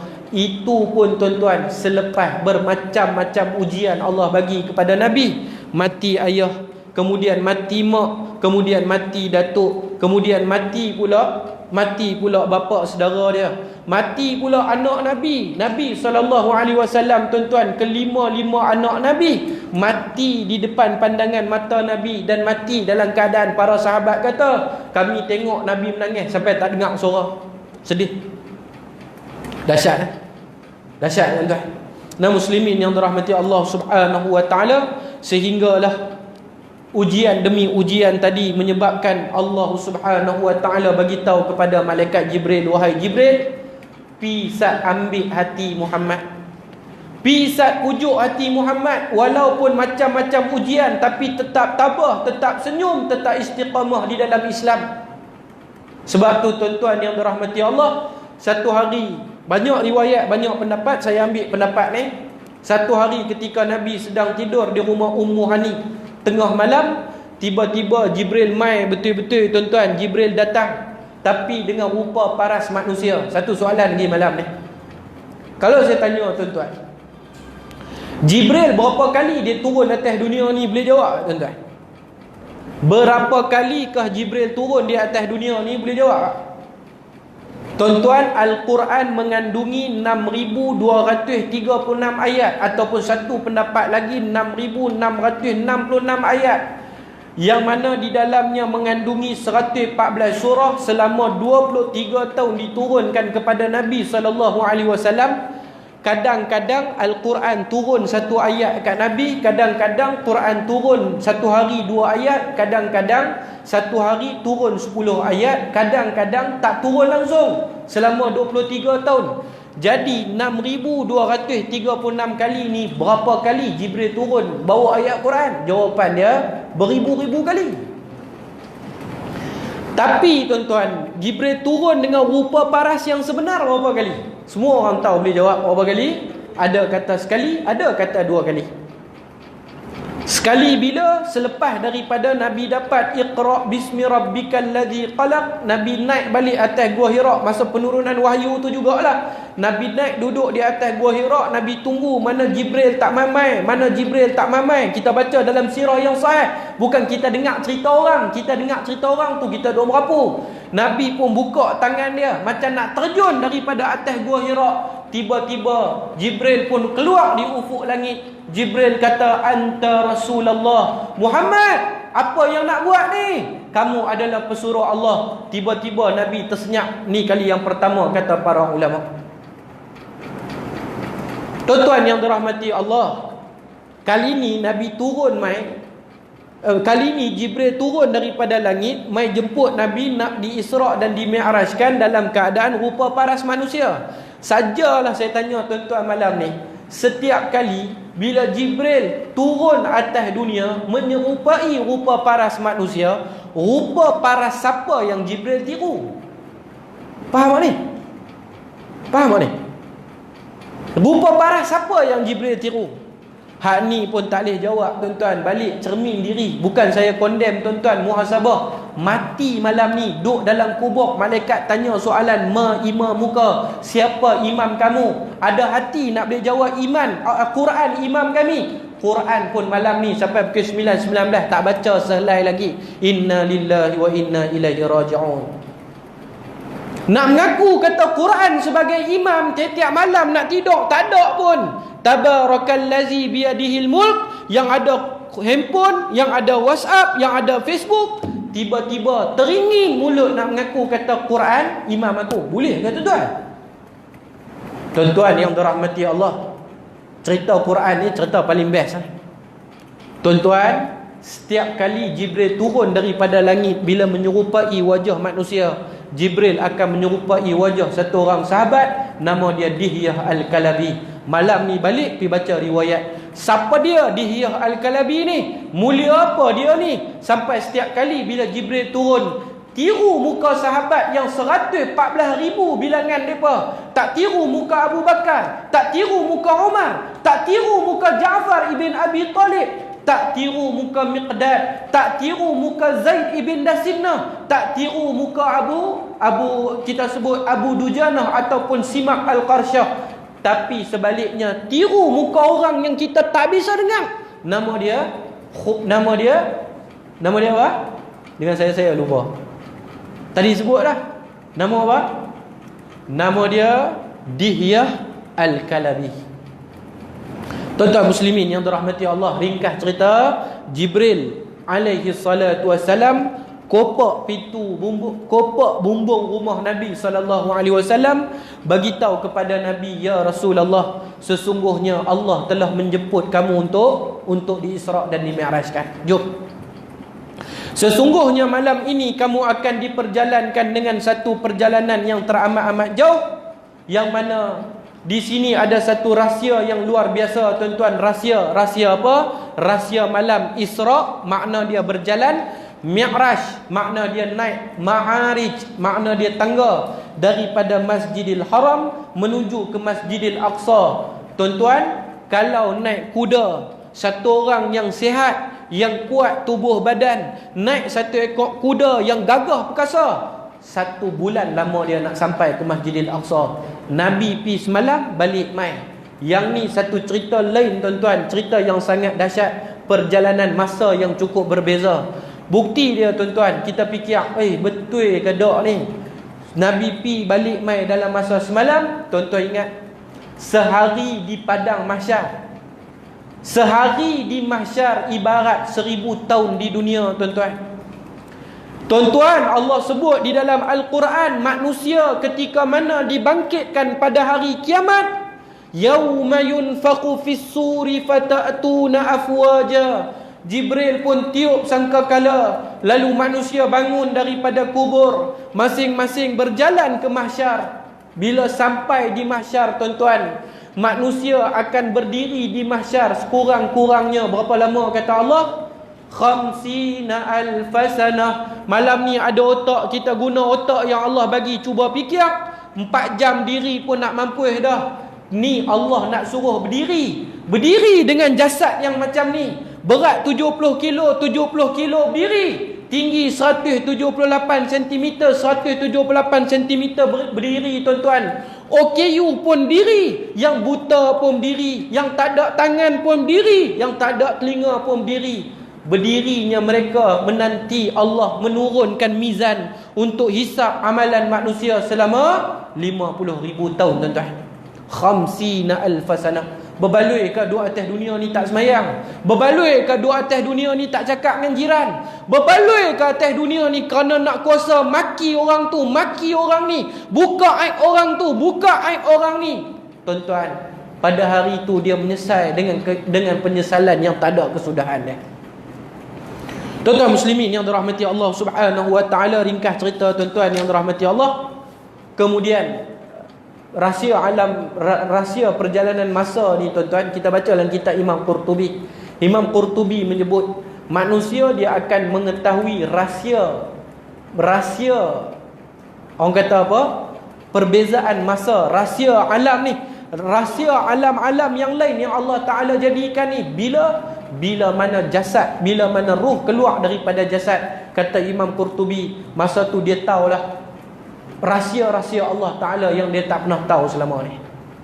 Nah tuan-tuan yang dirahmati Allah Subhanahu wa ta'ala, sebelum Nabi diperjalankan, di dalam satu hadis diceritakan Jibril bawa satu dulang. Dulang itu daripada emas. Di dalam dulang itu ada harir sutra. Di dalam dulang itu ada bekas, ada air. Kemudian berlaku lagi sekali yang dipanggil sebagai syaqqus sadr, pembelahan dada Nabi. Hadis ni hadis sahih. Seumur hidup Nabi 2 kali dada Nabi dibelah. Dibelah kali yang pertama di perkampungan Bani Sa'ad, dibelah kali yang kedua sebelum di Isra' dan di Mi'rajkan. Buang kotak-kotak yang ada dalam diri Nabi, dimasukkan iman, dimasukkan cahaya, dimasukkan ketenangan, dimasukkan ketakwaan. Kemudian telangkuk balik. Satu Anas bin Malik kata apa? Kalau butang baju Nabi ni terbuka, boleh nampak bekas belahan dada Nabi SAW. Jadi muslimin yang dirahmati Allah, Nabi diperjalankan. Sebelum Nabi diperjalankan, Jibril pun tunjuk kat Nabi, ya Muhammad, ni ada satu ekor binatang, nama dia Burak. Burak tuan-tuan, satu ekor binatang yang berwarna putih bersih. Nak imagine kalau Burak ni tuan-tuan, cerita pilih Burak ni pun ada satu cerita. Kalau kita baca dalam kitab Isra' Mi'raj, tuan-tuan, dalam syurga bukan ada satu burak, beribu burak. Tapi pasal apa? Burak yang Nabi tunggang ni yang dipilih oleh Allah. Itu ada cerita lain. Jadi buat main satu ekor burak, bersih putih, tak ada tompok hitam, tak ada tompok coklat, tak ada tai lalat, tak ada coklat tang tu, tak ada. Bersih, putih bersih. Satu ekor unta, satu ekor burak, yang mana besar dia ni kata Nabi lebih besar daripada satu ekor kuda. Besar, minta maaf, lagi kecil daripada satu ekor kuda, kecil sikit. dan besar yang nama kata Buraq ni lagi besar sikit daripada keldai. Boleh bayang tuan-tuan? Kuda kalau besar dia lagu tu, keldai kalau besar dia macam ni, binatang ni tengah-tengah. Yang mana binatang ini merupakan binatang mulia yang tidak pernah ditunggang oleh mana-mana manusia, tuan-tuan. Barqun, dia ni sekali bergerak sepantas mata, sepantas kilat, zap kita tengok sampai tangguh. Naik Buraq. Maka Nabi pun dibawa ke Masjidil Aqsa. Cerita Masjidil Aqsa, sebab apa Allah pilih Masjidil Aqsa? Kita baca tadi, subhanallazi asra bi'abdihi, maha suci Allah yang telah memperjalankan hamba-Nya Muhammad daripada Masjidil Haram pi ke Masjidil Aqsa. Tuan-tuan yang dirahmati Allah, cerita Masjidil Aqsa, kalau ada rezeki kita set lain, macam-macam tajuk nak cerita malam ni kat tuan-tuan tak habis. Cerita khas tentang Masjidil Aqsa. Pasal apa tuan-tuan? Masjidil Aqsa yang kita sebut Masjidil Aqsa, keluasan dia 35 ekar. 35 ekar. Puluhan, ratusan ribu kisah yang pernah terjadi di Masjidil Aqsa. Tuan-tuan, siapa dia yang membangunkan Masjidil Aqsa? Nama dia Nabi Sulaiman alaihi salatu wassalam. Nabi Sulaiman merupakan anak kepada Nabi Daud alaihi salatu wassalam. Pasal apa Allah pilih Masjidil Aqsa sebagai destinasi dia? Tuan-tuan kena tahu satu maklumat, di dalam sejarah dunia, Mekah dengan Madinah tidak pernah dalam masa yang sama menghimpunkan keseluruhan para nabi, tetapi Masjidil Aqsa pernah satu ketika menghimpunkan keseluruhan para nabi. Hebatlah. Masjidil Aqsa, selepas daripada Nabi Allah Sulaiman bina Masjidil Aqsa, Nabi Sulaiman doa dengan 3 doa. Siapa tahu doa Nabi Sulaiman? Sulaiman bin Daud. Tuan-tuan, dulu Malaysia ada satu menteri nama Menteri Pendidikan, Sulaiman apa? Sulaiman Daud apa? Tuan-tuan muslimin yang dirahmati Allah, doa Nabi Sulaiman secara ringkas. Siapa? Duduk dia. Baik muslimin, ayah-ayah, ibu-ibu yang dirahmati Allah Subhanahu wa taala, ringkas doa Nabi Sulaiman selepas Nabi Sulaiman bina Masjidil Aqsa. Kalau kita duk dengar selalu Nabi Ibrahim, dia naik atas tu, dia pun sebut, dia gamit, ni kita dengar Masjidil Aqsa. Selepas siap bina Masjidil Aqsa, Nabi Sulaiman doa minta kepada Allah 3 permintaan. Yang pertama, Nabi Sulaiman minta, ya Allah, jadikanlah aku ini seorang raja yang mempunyai kekuasaan seperti mana kekuasaanmu, tapi bukan macam kuasa kamu, ya Allah. Tuan-tuan, memang Nabi Sulaiman minta satu benda yang mustahil untuk kita fikir dengan akal kita. Siap buat Masjidil Aqsa, ya Allah, aku nak satu kekuasaan yang mana kuasa yang aku ada seakan-akan kuasa kamu. Tu dia, tuan-tuan. Kemudian Nabi Sulaiman minta yang kedua, ya Allah, bagilah kepada aku kerajaan yang luar biasa. Kemudian yang ketiga, Nabi Sulaiman minta apa? Ya Allah, siapa yang semayang di Masjidil Aqsa, siapa yang datang menziarahi Masjidil Aqsa dengan niat untuk semayang di dalamnya, maka ya Allah, jadikanlah dia orang yang diampunkan dosa, bersih seperti mana seorang kanak-kanak yang baru dilahirkan. Nabi kata apa? 2 permintaan Nabi Sulaiman Allah perkenan, 1 Allah tak perkenan. Apa dia, tuan-tuan? Apa dia benda tu? Itu cerita panjang pula, tuan-tuan. Suatu Allah rakamkan di dalam Al-Quran, walaqad ataina Dawuda wa Sulaimana ilma. Sesungguhnya kami bagi kepada 2 beranak, nama dia Daud, nama dia Sulaiman, ilmu-ilmu yang luar biasa. Dan tuan-tuan, setiap kali malam ni dapat satu ilmu pun jadi, mulut jangan pernah reti untuk ucap Alhamdulillah, kerana Allah rakam di dalam Al-Quran. Sebab apa Allah bagi macam-macam kepada Daud? Wa qala alhamdulillahilladzi faddalana ala kathirin min ibadihil mu'minin. Kedua-dua anak dan bapa yang soleh, setiap kali bila Allah bagi nikmat, tak pernah reti, penat ucap Alhamdulillah, terima kasih ya Allah kerana lebihkan kami daripada orang-orang yang lain. Tuan-tuan, ringkas cerita, Nabi sampai di Masjidil Aqsa, Nabi jadi imam, Nabi semayang, Nabi tengok semua Nabi. Bahkan di dalam riwayat-riwayat ada mengatakan siap Nabi sembang lagi dengan Nabi yang lain. Kemudian Nabi pun di mi'rajkan. Hadis tentang mi'raj ni 2. Satu pendapat mengatakan Nabi dimi'rajkan menggunakan burak. Satu lagi pendapat mengatakan daripada Masjidil Aqsa yang kita tengok Kubah Sakhra, Kubah Mah tu. Dalam Masjid Kubah Mah tu dia ada satu batu besar. Daripada situlah Nabi terbang naik pergi dengan Jibril. Ataupun di dalam hadis yang kedua kata apa?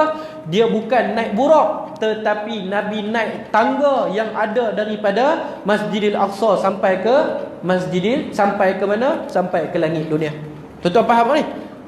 Dia ada dua riwayat, dua versi. Satu kata Nabi naik burak, satu kata Nabi naik tangga. Dua-dua hadis sahih.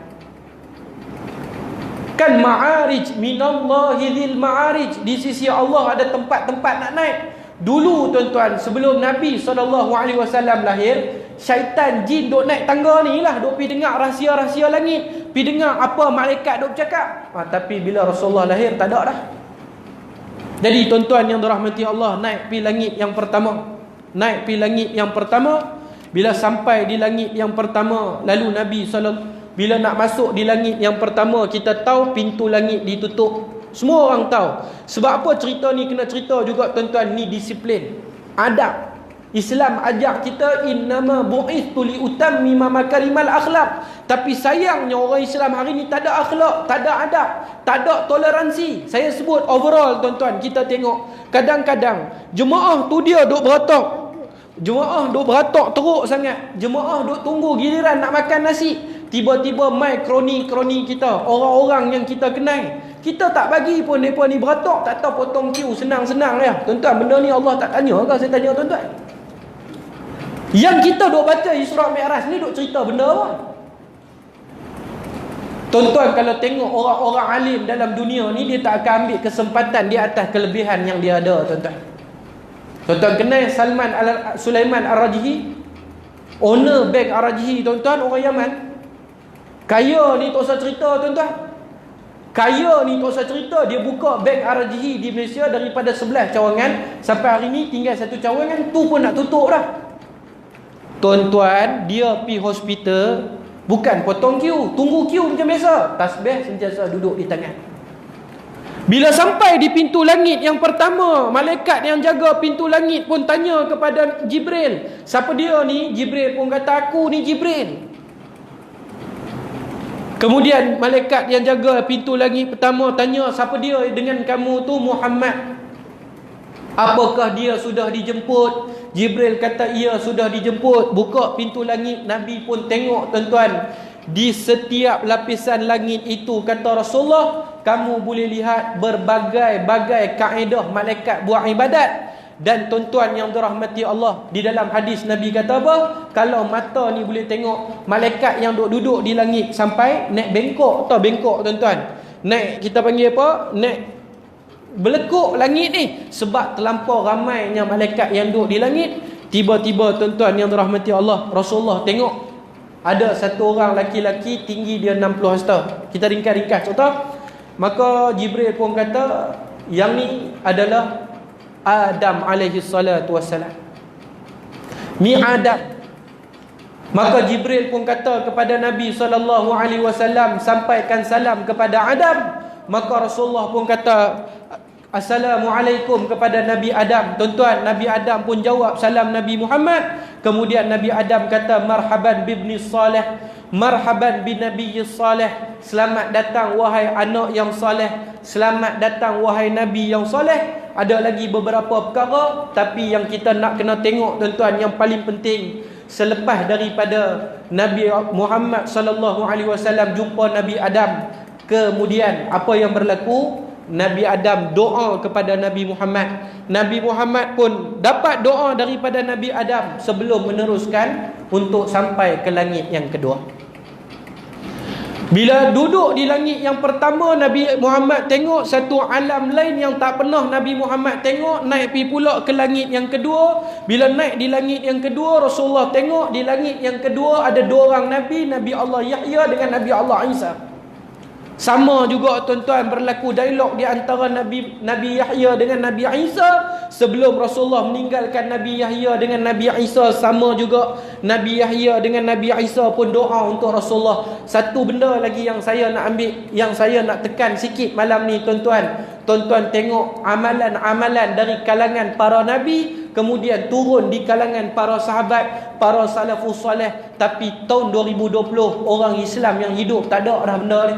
Apa dia? Setiap kali bila jumpa orang baik, kita minta dia doa dengan kita. Ataupun kalau dia tak minta, kita doa kat dia tuan-tuan. Hakikat dia tahun 2020 pasal pangkat, pasal kedudukan, pasal nak senang kat dunia. Hang maki aku maki hang. Hang kata aku kata hang. Hang buka aib aku buka aib hang. Kalau tuan-tuan rasa tuan-tuan betul, salahkah kalau tuan-tuan doa untuk orang yang tuan-tuan rasa tak betul tadi? Dalam dunia hari ni semua orang rasa dia betul, sampai dia terlupa nak doa kepada orang Islam. Kalau tuan-tuan rasa tuan-tuan betul, tuan-tuan doa kepada orang yang tuan-tuan rasa tak betul. Lama-lama dia pun jadi betul. Lama-lama banyak orang yang betul dalam dunia ni. Hakikat dia tuan-tuan duk rasa tuan-tuan aja yang betul, tuan-tuan duk tak mau tengok pendapat orang, maki orang tu, maki orang ni. Tak ada pun doa. Doa tuan-tuan, ad-du'a silahul mu'minin. Doa itu senjata bagi orang Islam. Kalau dulu belajar di Yaman tuan-tuan, paling tidak dia tengok kita duk bawa kitab di tangan, dia tak boleh nak salam, dia tak boleh nak baca doa kat kita. Daripada jauh, hayyakallah ya akhi, Allah yubarik fi. Tuan-tuan, dia duk balik sini jalan, kita duk balik sana jalan. Pasal duk usung kitab, dia tahu kita mengaji agama, dia nak kita doa kat dia. Tapi tuan-tuan, dia tak boleh jumpa depan-depan, daripada jauh dia doa dulu, kita pun dengar, kita balik kat dia. Tapi tak ada budaya tu hari ni di Malaysia tuan-tuan. Bila nak jumpa, bila nak berpisah, macam-macam janjinya, tapi doa tak ada apa. Ayah-ayah, ibu-ibu yang dirahmati Allah, sikit lagi tuan-tuan, boleh tak ni? Baik tuan-tuan yang dirahmati Allah Subhanahu wa taala, naik pergi langit yang ketiga. Nabi tengok Nabi Yusuf di langit yang ketiga. Sama juga pintu langit ditutup, kemudian dibuka dan sebagainya. Kemudian tuan-tuan yang dirahmati Allah, bagi salam kat Nabi Yusuf. Nabi Yusuf doa kat Rasulullah. Nabi SAW kata apa? Syatrul husn. Aku tengok Yusuf, Allah bagi kat dia kecantikan separuh daripada alam ni. Cantik betul Yusuf. Syatrul husn, cantik betul. Terkesima dan terpegun siapa yang tengok wajah Nabi Yusuf alaihi salatu wassalam. Naik pergi langit yang keempat, lalu Rasulullah pun jumpa dengan Nabi Idris. Nabi kemudiannya di langit yang kelima jumpa dengan Nabi Harun. Langit yang keenam jumpa dengan Nabi Musa. Langit yang ketujuh Nabi Muhammad tengok dua benda pelik. Yang pertama, Nabi Muhammad tengok Baitul Ma'mur. Tuan-tuan, di langit yang ketujuh ada satu tempat ibadat sama macam Kaabah, nama dia Baitul Ma'mur.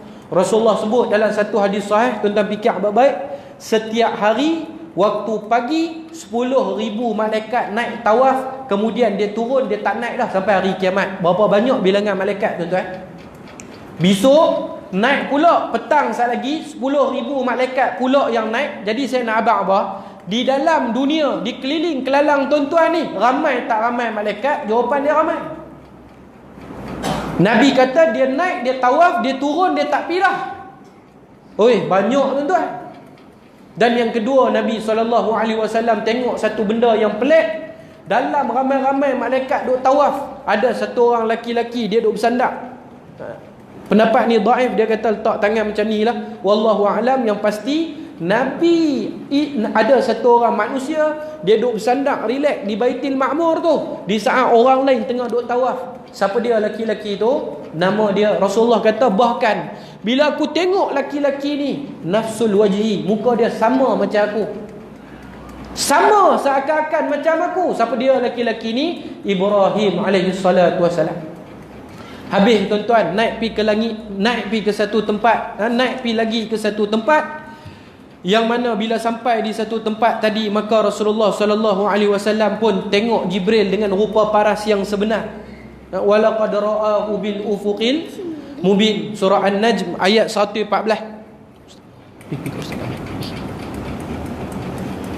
Nah muslimin yang dirahmati Allah Subhanahu wa taala, surah An-Najm ayat 114, Allah Taala sebut walaqad ra'ahu bil ufuqil.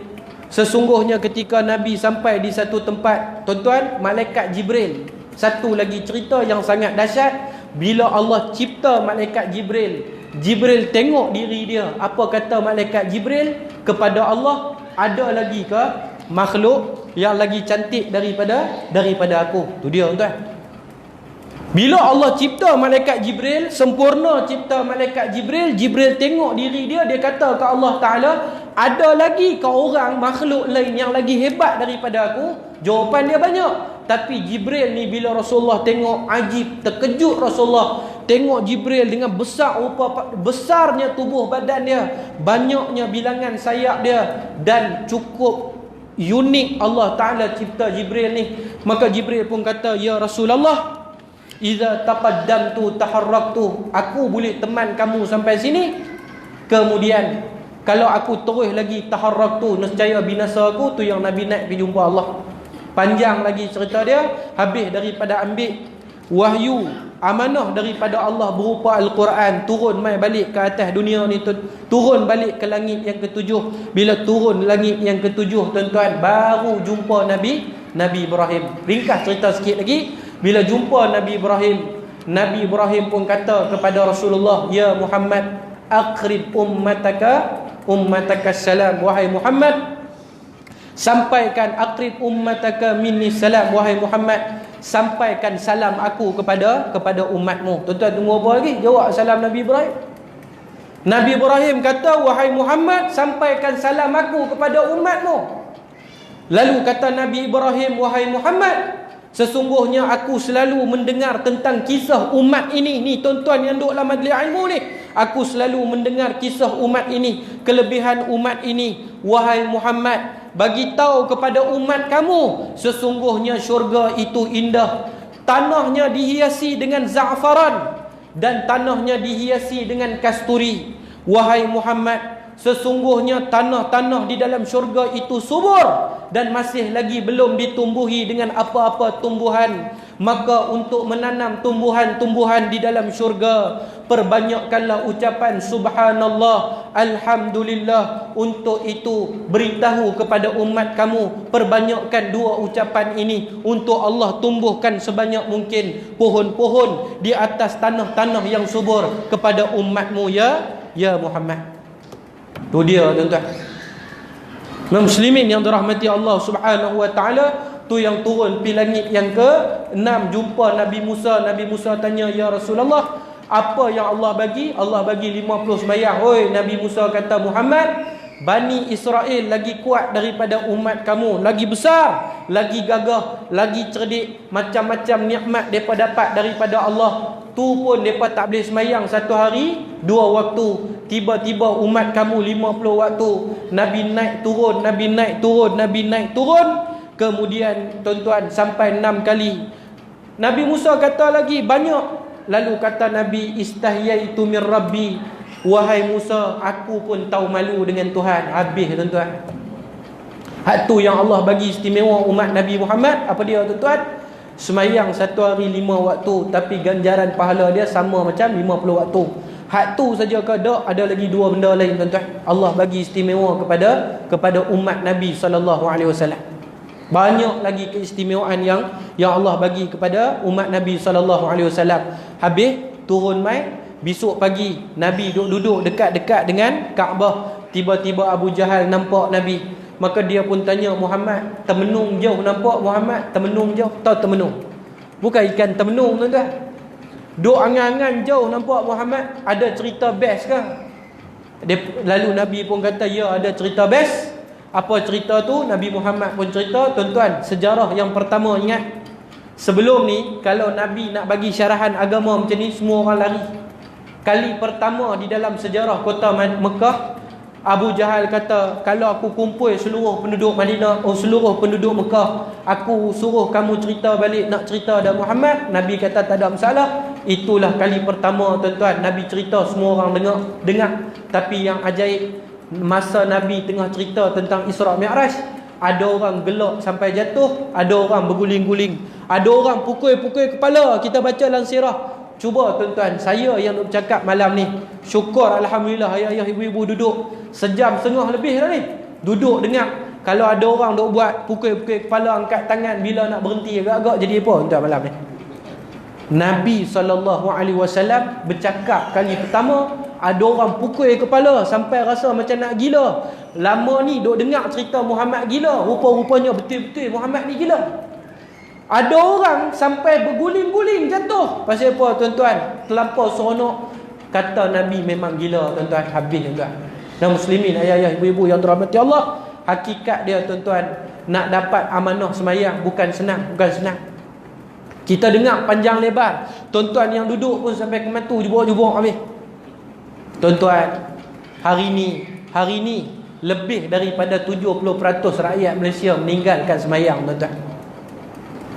Siapa dia yang meninggalkan semayang ni? Kalau kita tengok balik keliling kelalang kita, menantu kita, anak kita, yang mana kita terlupa kita nak undang keberkatan dalam kekeluargaan kita. Macam mana nak ada keberkatan kalau kita duduk dengan satu rumah dengan orang yang tak semayang tuan-tuan?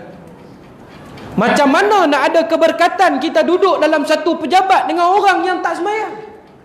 Macam itulah soal dia hari ni, di mana hilangnya keberkatan masjid. Orang curi di masjid, orang ambil barang masjid, orang curi jemaah punya barang dalam masjid. Asal tempat yang aman tapi hari ni tak tenang. Jawapan dia tuan-tuan, kerana banyak orang-orang yang tidak amanah berada di dalam masjid, sehingga amanah dikhianati. Hari ni kita tengok nak cari orang yang jujur pun payah tuan-tuan. Jadi muslimin yang dirahmati Allah, ingat baik-baik, semayang adalah segala-galanya bagi umat Islam. Nabi kata, faman tarakaha faqad kafar. Siapa yang tinggal semayang, sesungguhnya dia kafir. Siapa yang tinggal semayang, sesungguhnya dia kafir. Tuan-tuan, whoever you are man, kamu menteri, kamu datuk, kamu tan sri, kamu ustaz, kamu DO, kamu member parlimen, whoever you are man, kalau kamu tak semayang dan kamu meninggalkan semayang, kamu persoalkan pula untuk apa semayang, faman tarakaha faqad kafar. Mati kita dalam keadaan kafir. Yang hari ni kita tengok di keliling kelalang kita, banyak sangat bala, musibah, azab yang Allah bagi. Jawapan dia kerana kemungkaran, dosa yang banyak dilakukan oleh manusia. Saya rasa cukup dulu kot takat tu malam ni. Kalau kurang terkasak tak mana-mana, saya minta maaf banyak-banyak.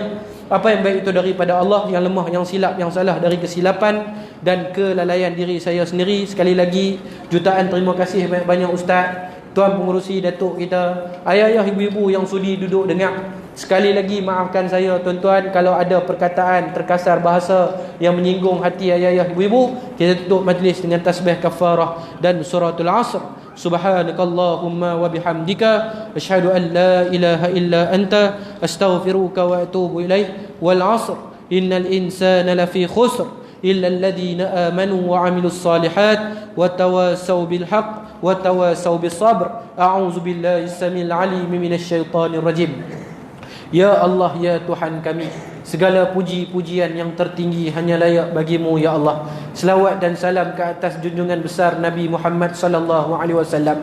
Ya Allah, wahai Tuhan yang Maha mendengar, di malam bulan Rajab yang penuh keberkatan dan kemuliaan ini ya Allah, di depanku ini ya Allah ada hamba-hambamu yang saleh ya Allah. Kau ampunilah dosa-dosa mereka ya Allah. Tetapkanlah iman kami ya Allah, ikhlaskanlah hati kami ya Allah. Peliharalah diri kami, ahli keluarga kami, tempat kediaman kami daripada segala wabak-wabak, daripada segala penyakit-penyakit yang berbahaya ya Allah. Ya Allah, sekiranya ada kebaikan daripada pengajian pada malam ini ya Allah, kami hadiahkan buat ayah dan ibu kami yang tercinta ya Allah. Ya Allah, redalah kami, pandanglah kami ya Allah, kurniakanlah kesempatan untuk kami menggandakan amal-amal soleh kami ya Allah. Matikanlah kami dalam keadaan Engkau redha kepada kami ya Allah. Rabbana atina fid dunya hasanah wa fil akhirati hasanah wa qina azaban nar. Walhamdulillahi rabbil alamin. Assalamualaikum